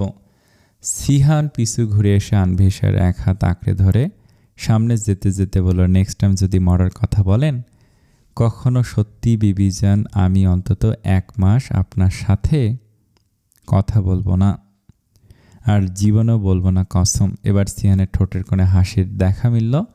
অর্ধাঙ্গের মুখে হাসি দেখে বিপরীতে আনভিশা মিষ্টি হাসি দিল। রোশনি লাইব্রেরিতে এসেছে। তার এক গাদা বইয়ের স্তূপ থেকে এসব নিয়ে লাইব্রেরি টেবিলের দিকে এগিয়ে যাচ্ছে। উদ্দেশ্য সব বই একসাথে রেখে সব খুলে খুলে দেখে যেগুলো পছন্দ হয় নিয়ে বাকিগুলো রেখে যাবে। বইয়ের স্তূপ তার কপাল পর্যন্ত এসে ঠেকেছে, যার দরুন সামনে কিছুই সে দেখতে পাচ্ছে না। তার আন্দাজও টেবিলের দিকে হেঁটে যাচ্ছে। তখনই ঘটে গেল এক অঘটন। সামনে কারোর সাথে জোরে ধাক্কা লেগে সব বই নিচে পড়ে গেল। সাথে রোশনির চশমাটাও চোখ থেকে খুলে কোথায় যেন গিয়ে পড়ল। সামনে কারোর সাথে জোরে ধাক্কা লেগে সব বই নিচে পড়ে গেল। সাথে রোশনির চশমাটাও চোখ থেকে খুলে কোথায় যেন গিয়ে পড়ল। সামনে সবকিছু ঝাপসা দেখা যাচ্ছে। যদিও এতে রোশনির ভুল নেই, তবুও সে সামনে থাকা ব্যক্তির উদ্দেশ্যে স্বভাবসুলভ বলতে লাগলো, সরি সরি সরি, একদমই খেয়াল করিনি, আই এম এক্সট্রিমলি সরি। সামনে কে নারী না পুরুষ কিছুই বুঝতে পারছে না রোশনি। চোখের সামনে সব ব্লার দেখা যাচ্ছে। সামনে থাকা ব্যক্তির থেকে কোনো উত্তর এলো না।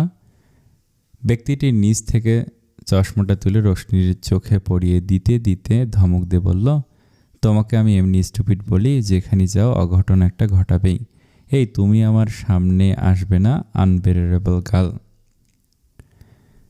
রোশনি পিটপিট করে জিদানের দিকে তাকালো। তার ইচ্ছে করছে নিজের কপাল নিজে চাপড়াতে। এই লোকের সামনে এলেই কেন সে এত অঘটন ঘটাবে তার মনে হলো। এখন আবার অপমানিত হতে হলো, কিন্তু এর বিপরীতে কিছু বলতে ইচ্ছে হলো না তার। সে নিচে বসে বইগুলো এক এক করে তুলতে তুলতে কোনো রকমে বলল আবারও সরি। রোশনিকে অবাক করে দিয়ে জিদানও নিচে এক হাঁটু করে বসে বইগুলো তুলতে লাগলো। তারপর রোশনির হাতে থাকা অবশিষ্ট বইগুলো ছু মেরে তার হাতে নিয়ে সবগুলো বই পাশে থাকা টেবিলে রাখল। রোশনি অবাক হয়ে তাকে রইল জিদানের দিকে। এই না বলল তার সামনে না যেতে, এখন কেন সাহায্য করছে লোকটা? তারপরও উপকার যেহেতু করেছে তাই রোশনি মিনমিন করে বলল ধন্যবাদ সাহায্য করার জন্য। বলে সে টেবিলের পাশে রাখা চেয়ারটায় গিয়ে বসল। জিদান ধন্যবাদের বিপরীতে রোশনির দিকে এক পলক তাকিয়ে চলে গেল ভিতরে বইয়ের শেলফের কাছে। নোয়া তাকে কিছু বইয়ের লিস্ট দিয়েছিল, সেগুলো নিতেই তার লাইব্রেরিতে আসা, কিন্তু এসে দেখা হলো স্টুপিড মেয়েটার সাথে। রোশনি খুব মনোযোগ দিয়ে একটা একটা বই বাছাই করে করে বইগুলোতে দুটো ভাগে রাখছে। ডান পাশেরগুলো সে নিয়ে যাবে, বাম পাশেরগুলো রেখে যাবে। তার এই কাজের মধ্যে কেউ ধূপ করে এসে তার পাশে থাকা চেয়ারে বসে পড়ল, ফলে রোশনির মনোযোগে ব্যাঘাত ঘটল। সে চোখ মুছে কুঁচকে তাকালো পাশে। তাকাতেই সে পলক ফেলা ভুলে গেল। সে তো ভেবেছিল লোকটা চলে গিয়েছে। তার সে ধারণাকে ভুল প্রমাণ করে জিদান তার পাশে এসেই বসলো। কিন্তু কেন? অনেকক্ষণ পরেও জিদানের কোনো সারা শব্দ পেল না। জিদান খুব মনোযোগ দিয়ে ডান পাশের বইগুলো তুলছে। এর মধ্যে একটা সে হাতে তুলে নিল। তা দেখে রোশনি বলল, এই এটা আমার বই, আমাকে দিন। জিদান ভুরু কুঁচকে বলল, কোথাও তোমার নাম লেখা আছে? রোশনি থতমত খেয়ে গেল। না, তা নেই। তবে এটা আমার ভালো লেগেছে, আমি এটা নিছি। কিন্তু এটা তো আমি আগে এনেছি, আমি বাসায় নেব। কোনো প্রমাণ আছে তুমি আগে এনেছো? হ্যাঁ, আমি নিজে প্রমাণ। তুমি যে মিথ্যে বলছো না তার গ্যারান্টি কি? রোশনি এবার করুণ চোখে তাকে বলল, আপনি এমন কেন? আমি মিথ্যা বলছি নাকি সত্যি তা তো আপনি জানেনই। জিদান চেয়ারে গা এলিয়ে দিয়ে ভাবলেশীনভাবে বলল, হ্যাঁ জানি তো তুমি ডাহা মিথ্যা বলছো। রোশনি রাগে ফুঁসে উঠল। সে জিদানের হাতে থাকা বইটা নেওয়ার চেষ্টা করে বলল, আপনি মিথ্যুক, দিন আমার বই দিন। জিদান বইটা অন্য হাতে নিয়ে নিল। রোশনি নাগাল না পেয়ে জিদানের এক হাত ধরে বইটা নেওয়ার চেষ্টা করলো। জিদান ভুরু কুঁচকে বলল, একটা পুরুষের হাত ধরতে তোমার লজ্জা করছে না? রোশনি থেমে গেল, সময়ে বোধহয় থমকে গেল। লজ্জায় অপমানে তার চোখে পানি চলে এলো। সে বাম পাশের বইগুলো নিয়ে উঠে গেল। সেগুলোকেই সেলফে রেখে এসে টেবিলে থাকা ফোন আর পার্স নিয়ে যেতে নিয়েও একটু থেমে বলল, সরি আপনার হাত ধরার মতো ভুল করার জন্য। আর জীবনে এমন ভুল হবে না। আর আমার কোনো বই লাগবে না, সব আপনি নিয়ে নিন। বলে রোশনি পা বাড়ালো জিদান সামনের দিকে যাওয়ার জন্য। তখনই জিদান চেয়ারে বসে থাকা অবস্থায় তার হাত ধরে হ্যাঁচকা টানে তাকে পাশে থাকা চেয়ারে বসিয়ে দিয়ে বলল, বাহ তোমার রাগও আছে? রোশনি বলল, ছাড়ুন আমার হাত। এখন একটা মেয়ের হাত ধরতে আপনার লজ্জা করছে না? জিদান তেরাভাবে বলল, লজ্জা নারীর ভূষণ, আমাকে কি তোমার নারী মনে হয়? রোশনির নাকের পাটা ফুলিয়ে জিদানের দিকে তাকিয়ে রইল। সেদিকে তাকিয়ে জিদান বলল, আরে এভাবে তাকাচ্ছ কেন? খেয়ে ফেলবে নাকি? এমন তাকানো দেখলে আমার বুঝি ভয় করছে না? হাত ছাড়ুন। যদি না ছাড়ি? আশ্চর্য, ছাড়বেন না কেন? হাত ধরে রেখেছিনি বা কেন? সব কিছুর কারণ থাকা বাধ্যতামূলক? অবশ্যই। জিদান এক হাতে শার্টের কলার ধরে পেছনের দিকে একটু ঠেলে বলল, বেশি কথা বলো মেয়ে।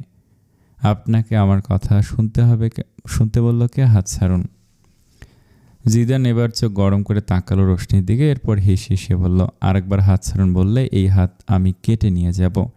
রোশনি ভয়ে শুকনো ঢোক গিলল। লোকটা সুবিধার না, যা বলে করেও ফেলতে পারে। অগত্যা বাধ্য হয়ে সে চুপ করে গেল। কিছুক্ষণ এভাবেই নীরব থাকার পর জিদান রোশনির হাত ছেড়ে দিয়ে টেবিলে থাকা বইগুলো নিয়ে লাইব্রেরিয়ানকে বলল বইগুলো প্যাক করে দিতে। রোশনি সেখানে ঠায় বসে রইল। বইগুলো প্যাক করা হয়ে গেলে জিদান বইয়ের প্যাকেটটা নিয়ে এসে রোশনির কোলে রেখে বলল, এই নাও তোমার বই। রোশনি বইয়ের প্যাকেটটা টেবিলে রেখে বলল, বললাম না আমি বই নেব না। জিদান আবারও চোখ গরম করে রোশনির দিকে তাকাতে রোশনি বইগুলো আবার হাতে নিয়ে নিল। তা দেখে জিদান বাঁকা হাসলো, বলল, এই তো গুড গার্ল। বলে জিদান বেরিয়ে গেল লাইব্রেরি থেকে। একটু থম মেরে বসে থেকে রোশনি বইগুলো হাতে নিয়ে বের হলো। লাইব্রেরির সামনে যেতে দেখে জিদানও হাতে একটা বড়সড় বইয়ের প্যাকেট নিয়ে বাইকে হেলান দিয়ে দাঁড়িয়ে আছে। সেদিকে এক পলক তাকে রোশনি জিদানকে পাশ কাটিয়ে যেতে নিল, কিন্তু জিদানের কথায় থামতে বাধ্য হলো।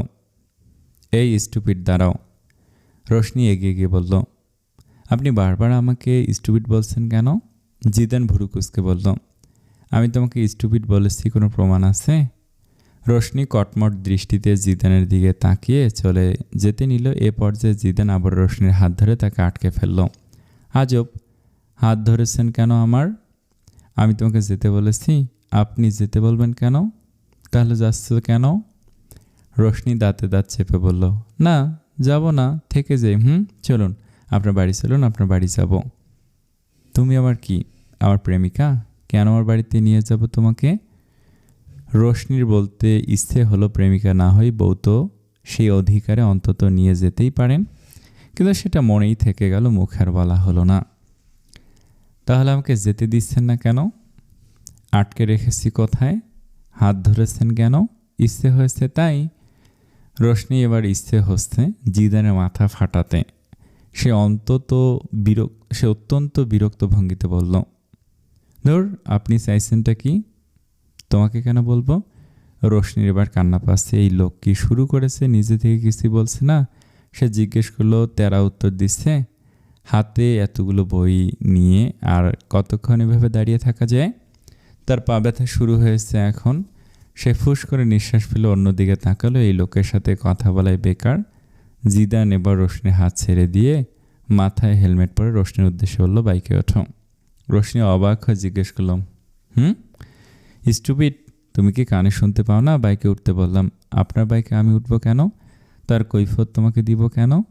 আশ্চর্য, আমাকে উঠতে বলেছেন, আবার আমাকেই বলছেন কৈফিয়ত দিবেন কেন? জিদান বিরক্তি মাখা স্বরে বলল, তোমায় আমি বাসায় পৌঁছে দিচ্ছি, বাইকে ওঠো। রোশনি সিটকে দূরে সরে গিয়ে বলল, না না না, ধন্যবাদ, আপনাকে এত কষ্ট করতে হবে না। তোমাকে আমি উঠতে বলেছি, আমি একাই যেতে পারবো। জিদান দাঁতে দাঁত চেপে বলল, আমি নামলে ভালো হবে না একদম? লাস্ট বারের মতো বলছি, বাইকে ওঠো। এমন হুমকির পর রোশনির আর না করা সাহস হলো না। সে ভয়ে ভয়ে বাইকে উঠে বসলো। তাকে বসতে দেখে জিদান তার হাতে থাকা বইয়ের প্যাকেটটাও রোশনির কোলের ওপর রেখে দিয়ে বাইক স্টার্ট দিতে দিতে বলল, ধরে বসো। কিন্তু লাইব্রেরির অপমানের পর আবার জিদানকে ধরার মতো সাহস অথবা ইচ্ছা কোনোটাই হলো না রোশনির। জিদান এক পলক রোশনির দিকে তাকিয়ে দাঁতে দাঁত চেপে বাইকের স্পিড বাড়িয়ে দিয়ে বাইক স্টার্ট দিল। বাইক চলতে শুরু করতেই এত স্পিড দেখে রোশনির মনে হচ্ছে সে এবার পড়েই যাবে। আস্তে আস্তে স্পিড আরও বাড়ছে। এক পর্যায়ে সে সত্যি সত্যি পড়ে যেতে নিল। তখনই চোখ মুখ কুঁচকে জিদানের কাঁধের পাশের শার্টটা আঁকড়ে ধরে কোনোরকম নিজেকে সামলালো। এ পর্যায়ে জিদান একটু স্পিডটা কমালো। হেলমেটের ভিতর থেকে হয়তো তার ঠোঁটের খানিকটা বাঁকা হাসিও ফুটে উঠল, তবে সেটা কেউ দেখল না। সে হাসি হেলমেটের ভিতরে চাপা পড়ে রইল। হে, আপনি কোন দিকে যাচ্ছেন? আমাদের বাসা তো এদিকে না।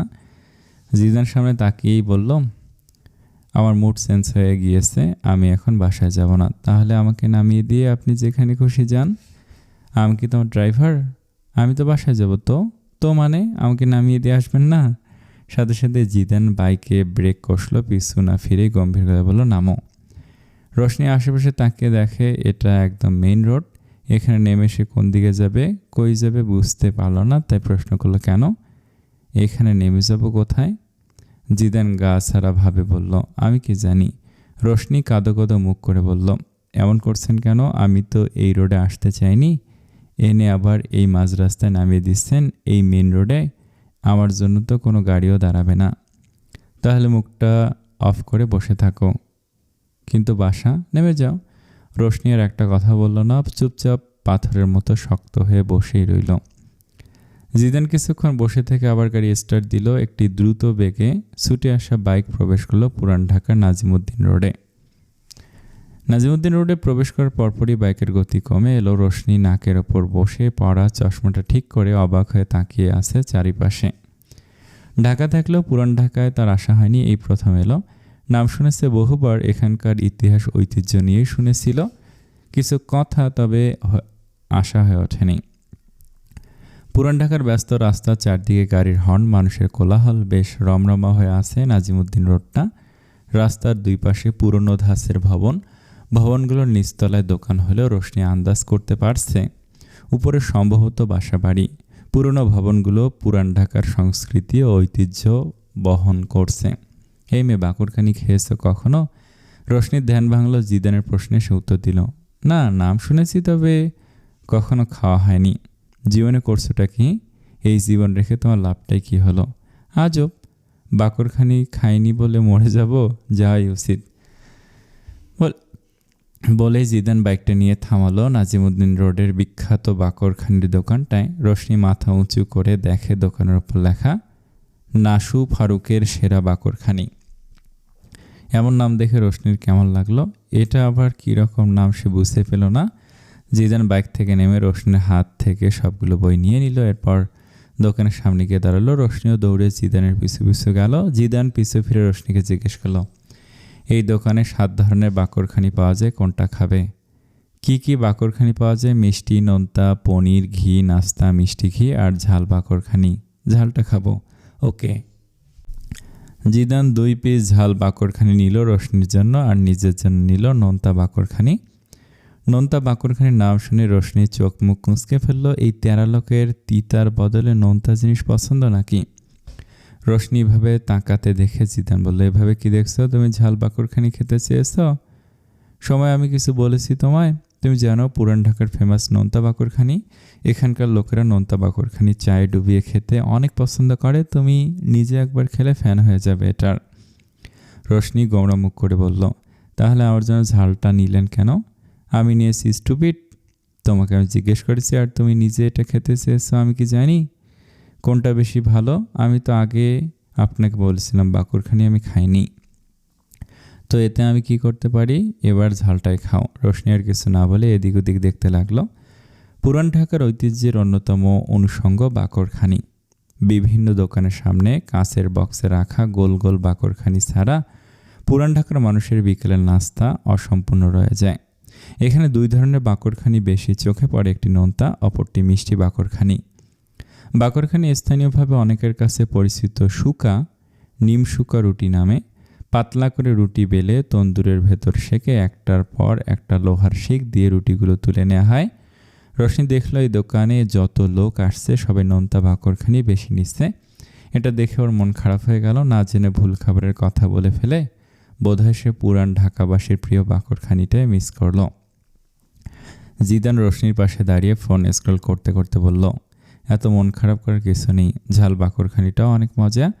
তুমি জানো এটা কি দিয়ে বানায়? রোশনি কৌতূহলী গলায় বলল, কি দিয়ে? জিদান এক পলক রোশনির দিকে তাকে বলল, কুরবানির ঈদে যেই মাংসটা পাওয়া যায় ওটা জাল দিতে দিতে ঝুরা ঝুরা হয়ে গেলে পরে ওই ঝুরা মাংস দিয়ে ঝাল বাকরখানির ওপর পুর দেওয়া হয়। এটা খেতেও দারুণ স্বাদ। কিন্তু আপনি যে বললেন নোনতাটা বেশি মজা, হ্যাঁ, কিন্তু এটা অনেক মজা। এটা শুনে মনটা কিঞ্চিত ভালো হলেও পুরোপুরি হলো না। অনেকক্ষণ দাঁড়িয়ে থাকার পর অবশেষে বাকরখানি পেল তারা। জিদান বিল পরিশোধ করে রোশনিকে নিয়ে একটা চায়ের টং দোকানের সামনে গিয়ে বসে 2 কাপ চা অর্ডার দিল। চা আসার পর তার হাতে থাকা কাগজ থেকে একটা বাকরখানি এগিয়ে দিয়ে বলল, নাও, এটা চাই ডুবিয়ে খেয়ে দেখো স্টুপিড।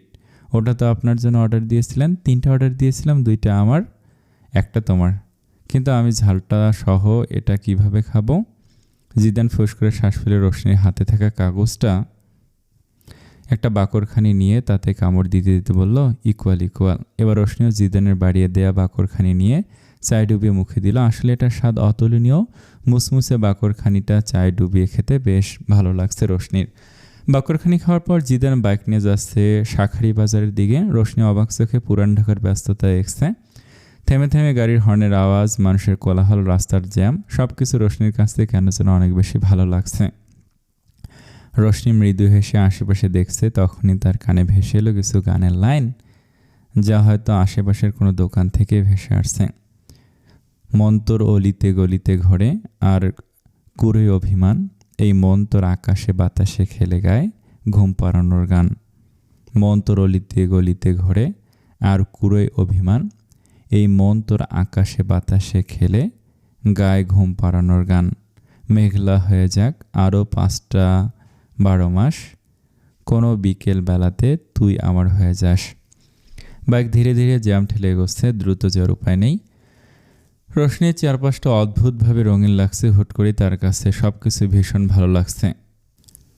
রাস্তার ব্যস্ততা, ধুলোবালির উড়াউড়ি, উপরের বিদ্যুতের তারের ফাঁক গলে দেখা আকাশ, 2-একটা পাখির আসা যাওয়া, এগুলো তাকে অদ্ভুতভাবে মুগ্ধ করছে। তার ইচ্ছে হচ্ছে বাইকে বসে কপালে বিরক্তির রেখা টেনে বাইক চালানো, গোমড়ামুখ মানুষটিকে একটু বিরক্ত করতে। কিন্তু যদি এই পুরান ঢাকার মাঝেই তাকে ফেলে চলে যায় এই মানুষটা, তবে বাসায় ফেরা দুঃসাধ্য হবে। তাই সে আপাতত সেই ইচ্ছেটাকে মাটি চাপা দিয়ে মুগ্ধ দৃষ্টিতে আশপাশটা পর্যবেক্ষণ করছে। মনে মনে ভাবছে, একটু আগে শোনা গানটাই যদি কোনো এক বিকেল বেলাতে এই গুমরামুখ তেরা লোকটা তার হয়ে যেত, তবে বোধহয় মন্দ হতো না। শাঁখারি বাজার ঘোরার পর তারা পুরান ঢাকার হাজি বিরিয়ানিও খেলো। রোশনির কাছে বিরিয়ানিটা ভালো লাগলো। সে একটু একটু করে পাখির ছানার মতোই খাবার মুখে তুলল। জিদানের সামনে বসে খাবার খেতে তার কেমন যেন অস্বস্তি লাগছিল। মনে হচ্ছিল লোকটা হয়তো তেরা চোখে তার দিকে তাকিয়ে আছে। তবে সামনে তাকে বুঝলো তার ধারণা ভুল, বরং লোকটা বেশ আয়েশ করে ঘপাঘপ বিরিয়ানি সাবার করছে। বিরিয়ানি খাওয়ার পর জিদান তাকে নিয়ে গেল সেখানকার এক মিষ্টির দোকানে। মিষ্টি দেখতে রোশনির কেমন যেন লাগলো। তার মিষ্টি একদম পছন্দ না। চা বা কফি খেলো, সে অনেক কম মিষ্টি খায়। এই লোক কি তাকে মিষ্টি খেয়ে মেরে ফেলার প্ল্যান করেছে নাকি? কিন্তু তার এই ধারণাকেও ভুল প্রমাণ করে জিদান সেই মিষ্টির দোকান থেকে কেকের মতো দেখতে কি যেন নিল। রোশনি কৌতূহলী দৃষ্টি নিল সেদিকে। জিদান দোকানের ভিতর একটা ব্রেঞ্চে গিয়ে বসলো। রোশনি পাশে দাঁড়িয়ে রইল। আশ্চর্য, লোকটা আবার এই কেকটা একা একাই খাচ্ছে, তাকে বসতে বলছে না। রোশনি মুখ ফুলে জিজ্ঞেস করলো, আর কতক্ষণ দাঁড়িয়ে থাকবো এখানে? জিদান খেতে খেতে তার দিকে তাকে জবাব দিল, আমি দাঁড়িয়ে থাকতে বলিনি। রোশনি অভিমানী স্বরে বলল, বসতেও তো বলেননি। মানুষকে যে দাওয়াত দিয়ে বসাতে হয় তা জানা ছিল না, তাই বলিনি। রোশনির রাগে নাকের পাটা ফুলিয়ে শব্দ করে পাশের চেয়ারটায় বসে পড়ল। কিন্তু জিদান সেদিকে বিন্দুমাত্র ধ্যান দিল না। সে খাওয়ায় ব্যস্ত, যেন দুনিয়াতে একমাত্র জিদান আর তার সামনে রাখা কেকটা ছাড়া আর কিছু নেই। রোশনি ভুরুকুচকে কেকটার দিকে তাকালো আর একেবারে জিদানের মুখের দিকে। জীবনে কি এই লোক কেক খায়নি নাকি? মনে হচ্ছে কেক না, যেন তিনি অমৃত খাচ্ছেন। রোশনি মুখ ভেঙচি দিল, কিন্তু একদম হুট করে ঘটে গেল অপ্রত্যাশিত এক কাণ্ড। জিদান হঠাৎ রোশনির দিকে ঘুরে এক হাতে ওর গাল ধরে অন্য হাতে কেকটা ওর মুখের ভিতর ঠেসে দিল। রোশনি চোখ বড় বড় করে তাকালো। এটা একদমই অপ্রত্যাশিত ছিল তার নিকট। সে কোনো রকমে কেকটা গিলে ফুঁসে উঠে বলল, এটা কি করলেন? জিদান গা ছাড়া ভাবে বলল, যেভাবে আমার খাওয়ার দিকে নজর দিয়েছিল আমার পেট খারাপ করতো, তাই তোমাকে একটু ভাগ দিলাম।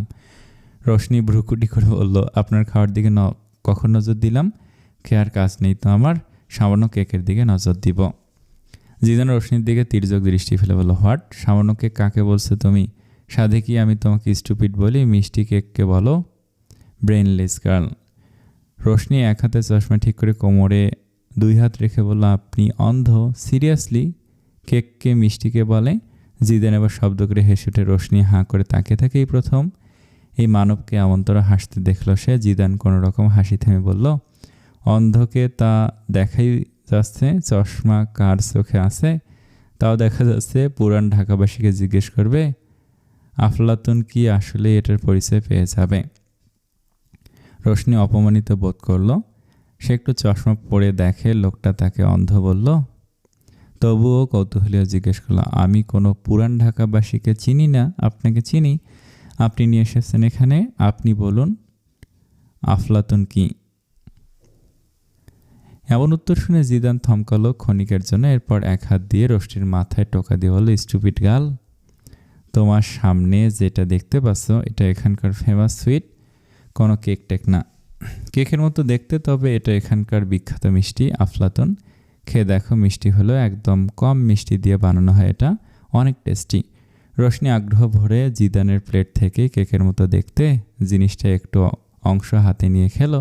না, আসলে সত্যি বলছে লোকটা, দেখতে কেকের মতো হলেও স্বাদ একদম ভিন্ন। এত মিষ্টিও না। রোশনি আরেকটু খেয়ে হাস্যোজ্জ্বল মুখে বলল, আসলেই মজা তো। রোশনি এমন বাচ্চামো দেখে জিদান আবার রোশনির অগোচরে হেসে ফেলল। আনভিশা শ্বশুরবাড়িতে এসেছে ওর মনে হচ্ছে না, তার মনে হচ্ছে সে বোধহয় নিজের আরেকটা বাড়িতে চলে এসেছে। সিহানের বাবা মায়ের আন্তরিক ব্যবহারে ওকে বারবার মুগ্ধ করছে। সে তার মায়ের কাছ থেকে মায়ের বেস্ট ফ্রেন্ডের সম্পর্কে অনেক গল্প শুনেছে, ছোটোবেলায় অনেক কথা শুনেছে। কিন্তু আনভিশার মনে হয়েছিল মানুষ বদলার সময় স্রোতে গা ভাসিয়ে হয়তো সিহানের পরিবারও মানুষগুলো বদলে গিয়েছে। কিন্তু তার ধারণা ভুল। এখানে এসে সে বাড়ির বউ কম, বাড়ির মেয়ের আদর পাচ্ছে বেশি। তার শাশুড়ি কত যত্ন নিয়ে তার সব পছন্দের খাবার রান্না করেছে, সে যখন খাবার টেবিলের সামনে গেল তার চক্ষু চড়ক গাছ, সব তার পছন্দের খাবার দিয়ে ভর্তি টেবিল। এটা কি কাকতালীয়?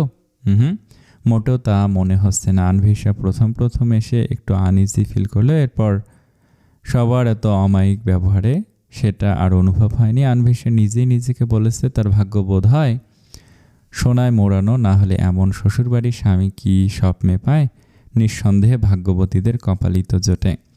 খাওয়া দাওয়ার পর্ব চুকে আনভিশা, সিহান আর তার শ্বশুর শাশুড়ি মিলে আড্ডায় দিতে বসলো। তার শাশুড়ি নিজের রুম থেকে ছবির অ্যালবাম বের করে এনে তাকে সিহানের ছোটবেলার ছবি দেখাচ্ছে। একটা ছবিতে সিহান হাফ প্যান্ট পরে চোখে হাত দিয়ে কান্না করছে। এটা দেখে আনভিশা শব্দ করে হেসে দিল। তার সাথে তাল মিলালো শাশুড়িও। সিহান কপালে হাত দিয়ে বসে আছে, বউয়ের সামনে সম্মানটা বোধহয় রইল না। তারপরে ছবিটা দেখতে নিবে তখনই সিহান টান দিয়ে অ্যালবামটা নিয়ে নিজের ঘরের দিকে চলে গেল। তা দেখে আনভিশা হাসির মাত্রা আরও বেড়ে গেল। মিহিজা মা লুডো খেলবে? শ্বশুরের কথা শুনে আনভিশা অবাক হয়ে জিজ্ঞেস করল, লুডো? তাকে আরও অবাক করে দিতে তার শাশুড়ি উৎফুল্লতার সহিত বলল, চলো চলো, এবার আমি তোমাকে হারাবই সিহানের আব্বু। আনভিশা মুগ্ধ চোখে তাকিয়ে আছে। কি সুন্দর পরিবার! সিহানের মতো তার পরিবারের মানুষগুলো দুর্দান্ত। আনভিশা শাশুড়ির দিকে তাকালো, আর ফারিয়া আন্টি মধ্যবয়স্ক হলেও চেহারায় বয়সের ছাপ একদমই বোঝা যায়নি। সুশ্রী চেহারার পরিপাটি নারীটির দিকে তাকিয়ে থাকতে ইচ্ছে হয়। আনভিশার হুট করে মনে হলো সিহান নিশ্চয়ই তার মায়ের মতোই দেখতে হয়েছে।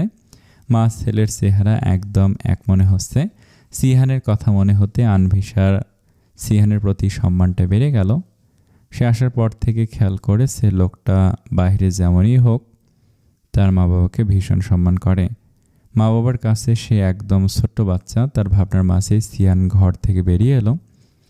আনভিশা তাকিয়ে দেখলো লোকটি পাঞ্জাবি পাল্টে সাদা টি শার্ট আর কালো ট্রাউজার পরেছে। তার কোলে কি সুন্দর দেখতে একটি পার্সিয়ান বিড়াল ছানা। সে এখানে আসার পর অবশ্য পরিবারের এই সদস্যটির সাথে পরিচিত হয়েছে। বিড়ালটির নাম স্নুগি। কি সুন্দর দেখতে, দেখলে আদর করতে ইচ্ছে হয় আনভিশার, কিন্তু বিড়ালটির বোধ হয় তাকে পছন্দ না। তাকে দেখলেই কেমন নীল চোখের বিড়ালটি আক্রমণাত্মকভাবে তাকিয়ে থাকে।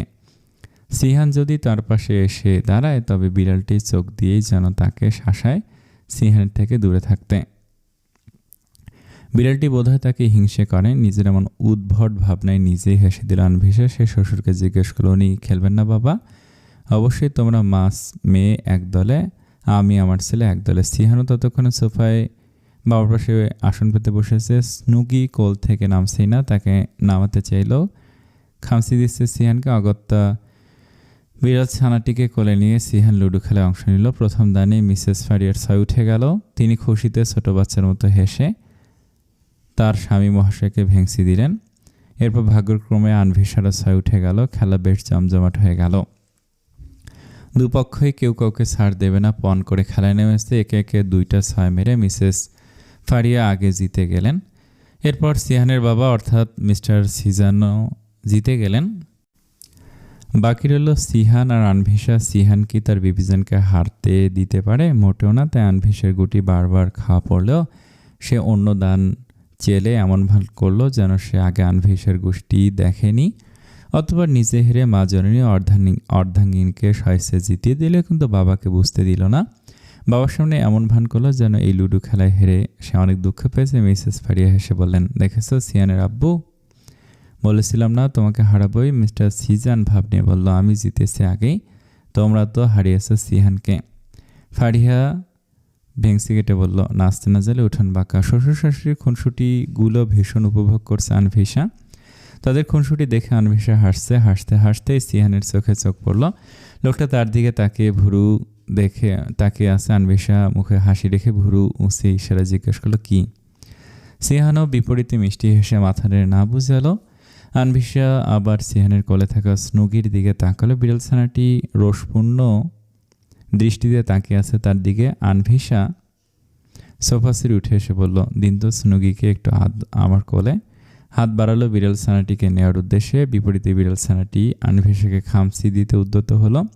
আনভিশা লাফিয়ে হাত সরিয়ে নিল। ততক্ষণে অবশ্য তার শাশুড়ি বিকালে নাস্তা বানাতে রান্নাঘরে চলে গিয়েছে। আনভিশাও যেত, কিন্তু পিছু পিছু শ্বশুরমশাইকে যেতে দেখে সে ভাবলো এখন বোধহয় না যাই ভালো। আনভিশা কোমরে হাত দিয়ে ছোট ছোট চোখ করে তাকালো বিড়াল ছানাটির দিকে। সিহানের উদ্দেশ্যে বলল, শুনুন মিস্টার, আপনি ভালো হলেও আপনার বিড়াল ছানাটি মোটেও ভালো না। আসার পর থেকে দেখছি বিড়ালটি আমাকে সতীনের মতো ট্রিট করছে। আনভিশার এমন কথায় সিয়ান শব্দ করে হেসে দিল। শেষমেশ তার বিবিজান স্নুগিকে নিজে সতীন বলে আখ্যায়িত করলো। হাসতে হাসতে সিয়ান বলল, আমি ভালো কে বলল আপনাকে? কেউ বলতে হবে কেন? আমি জানি।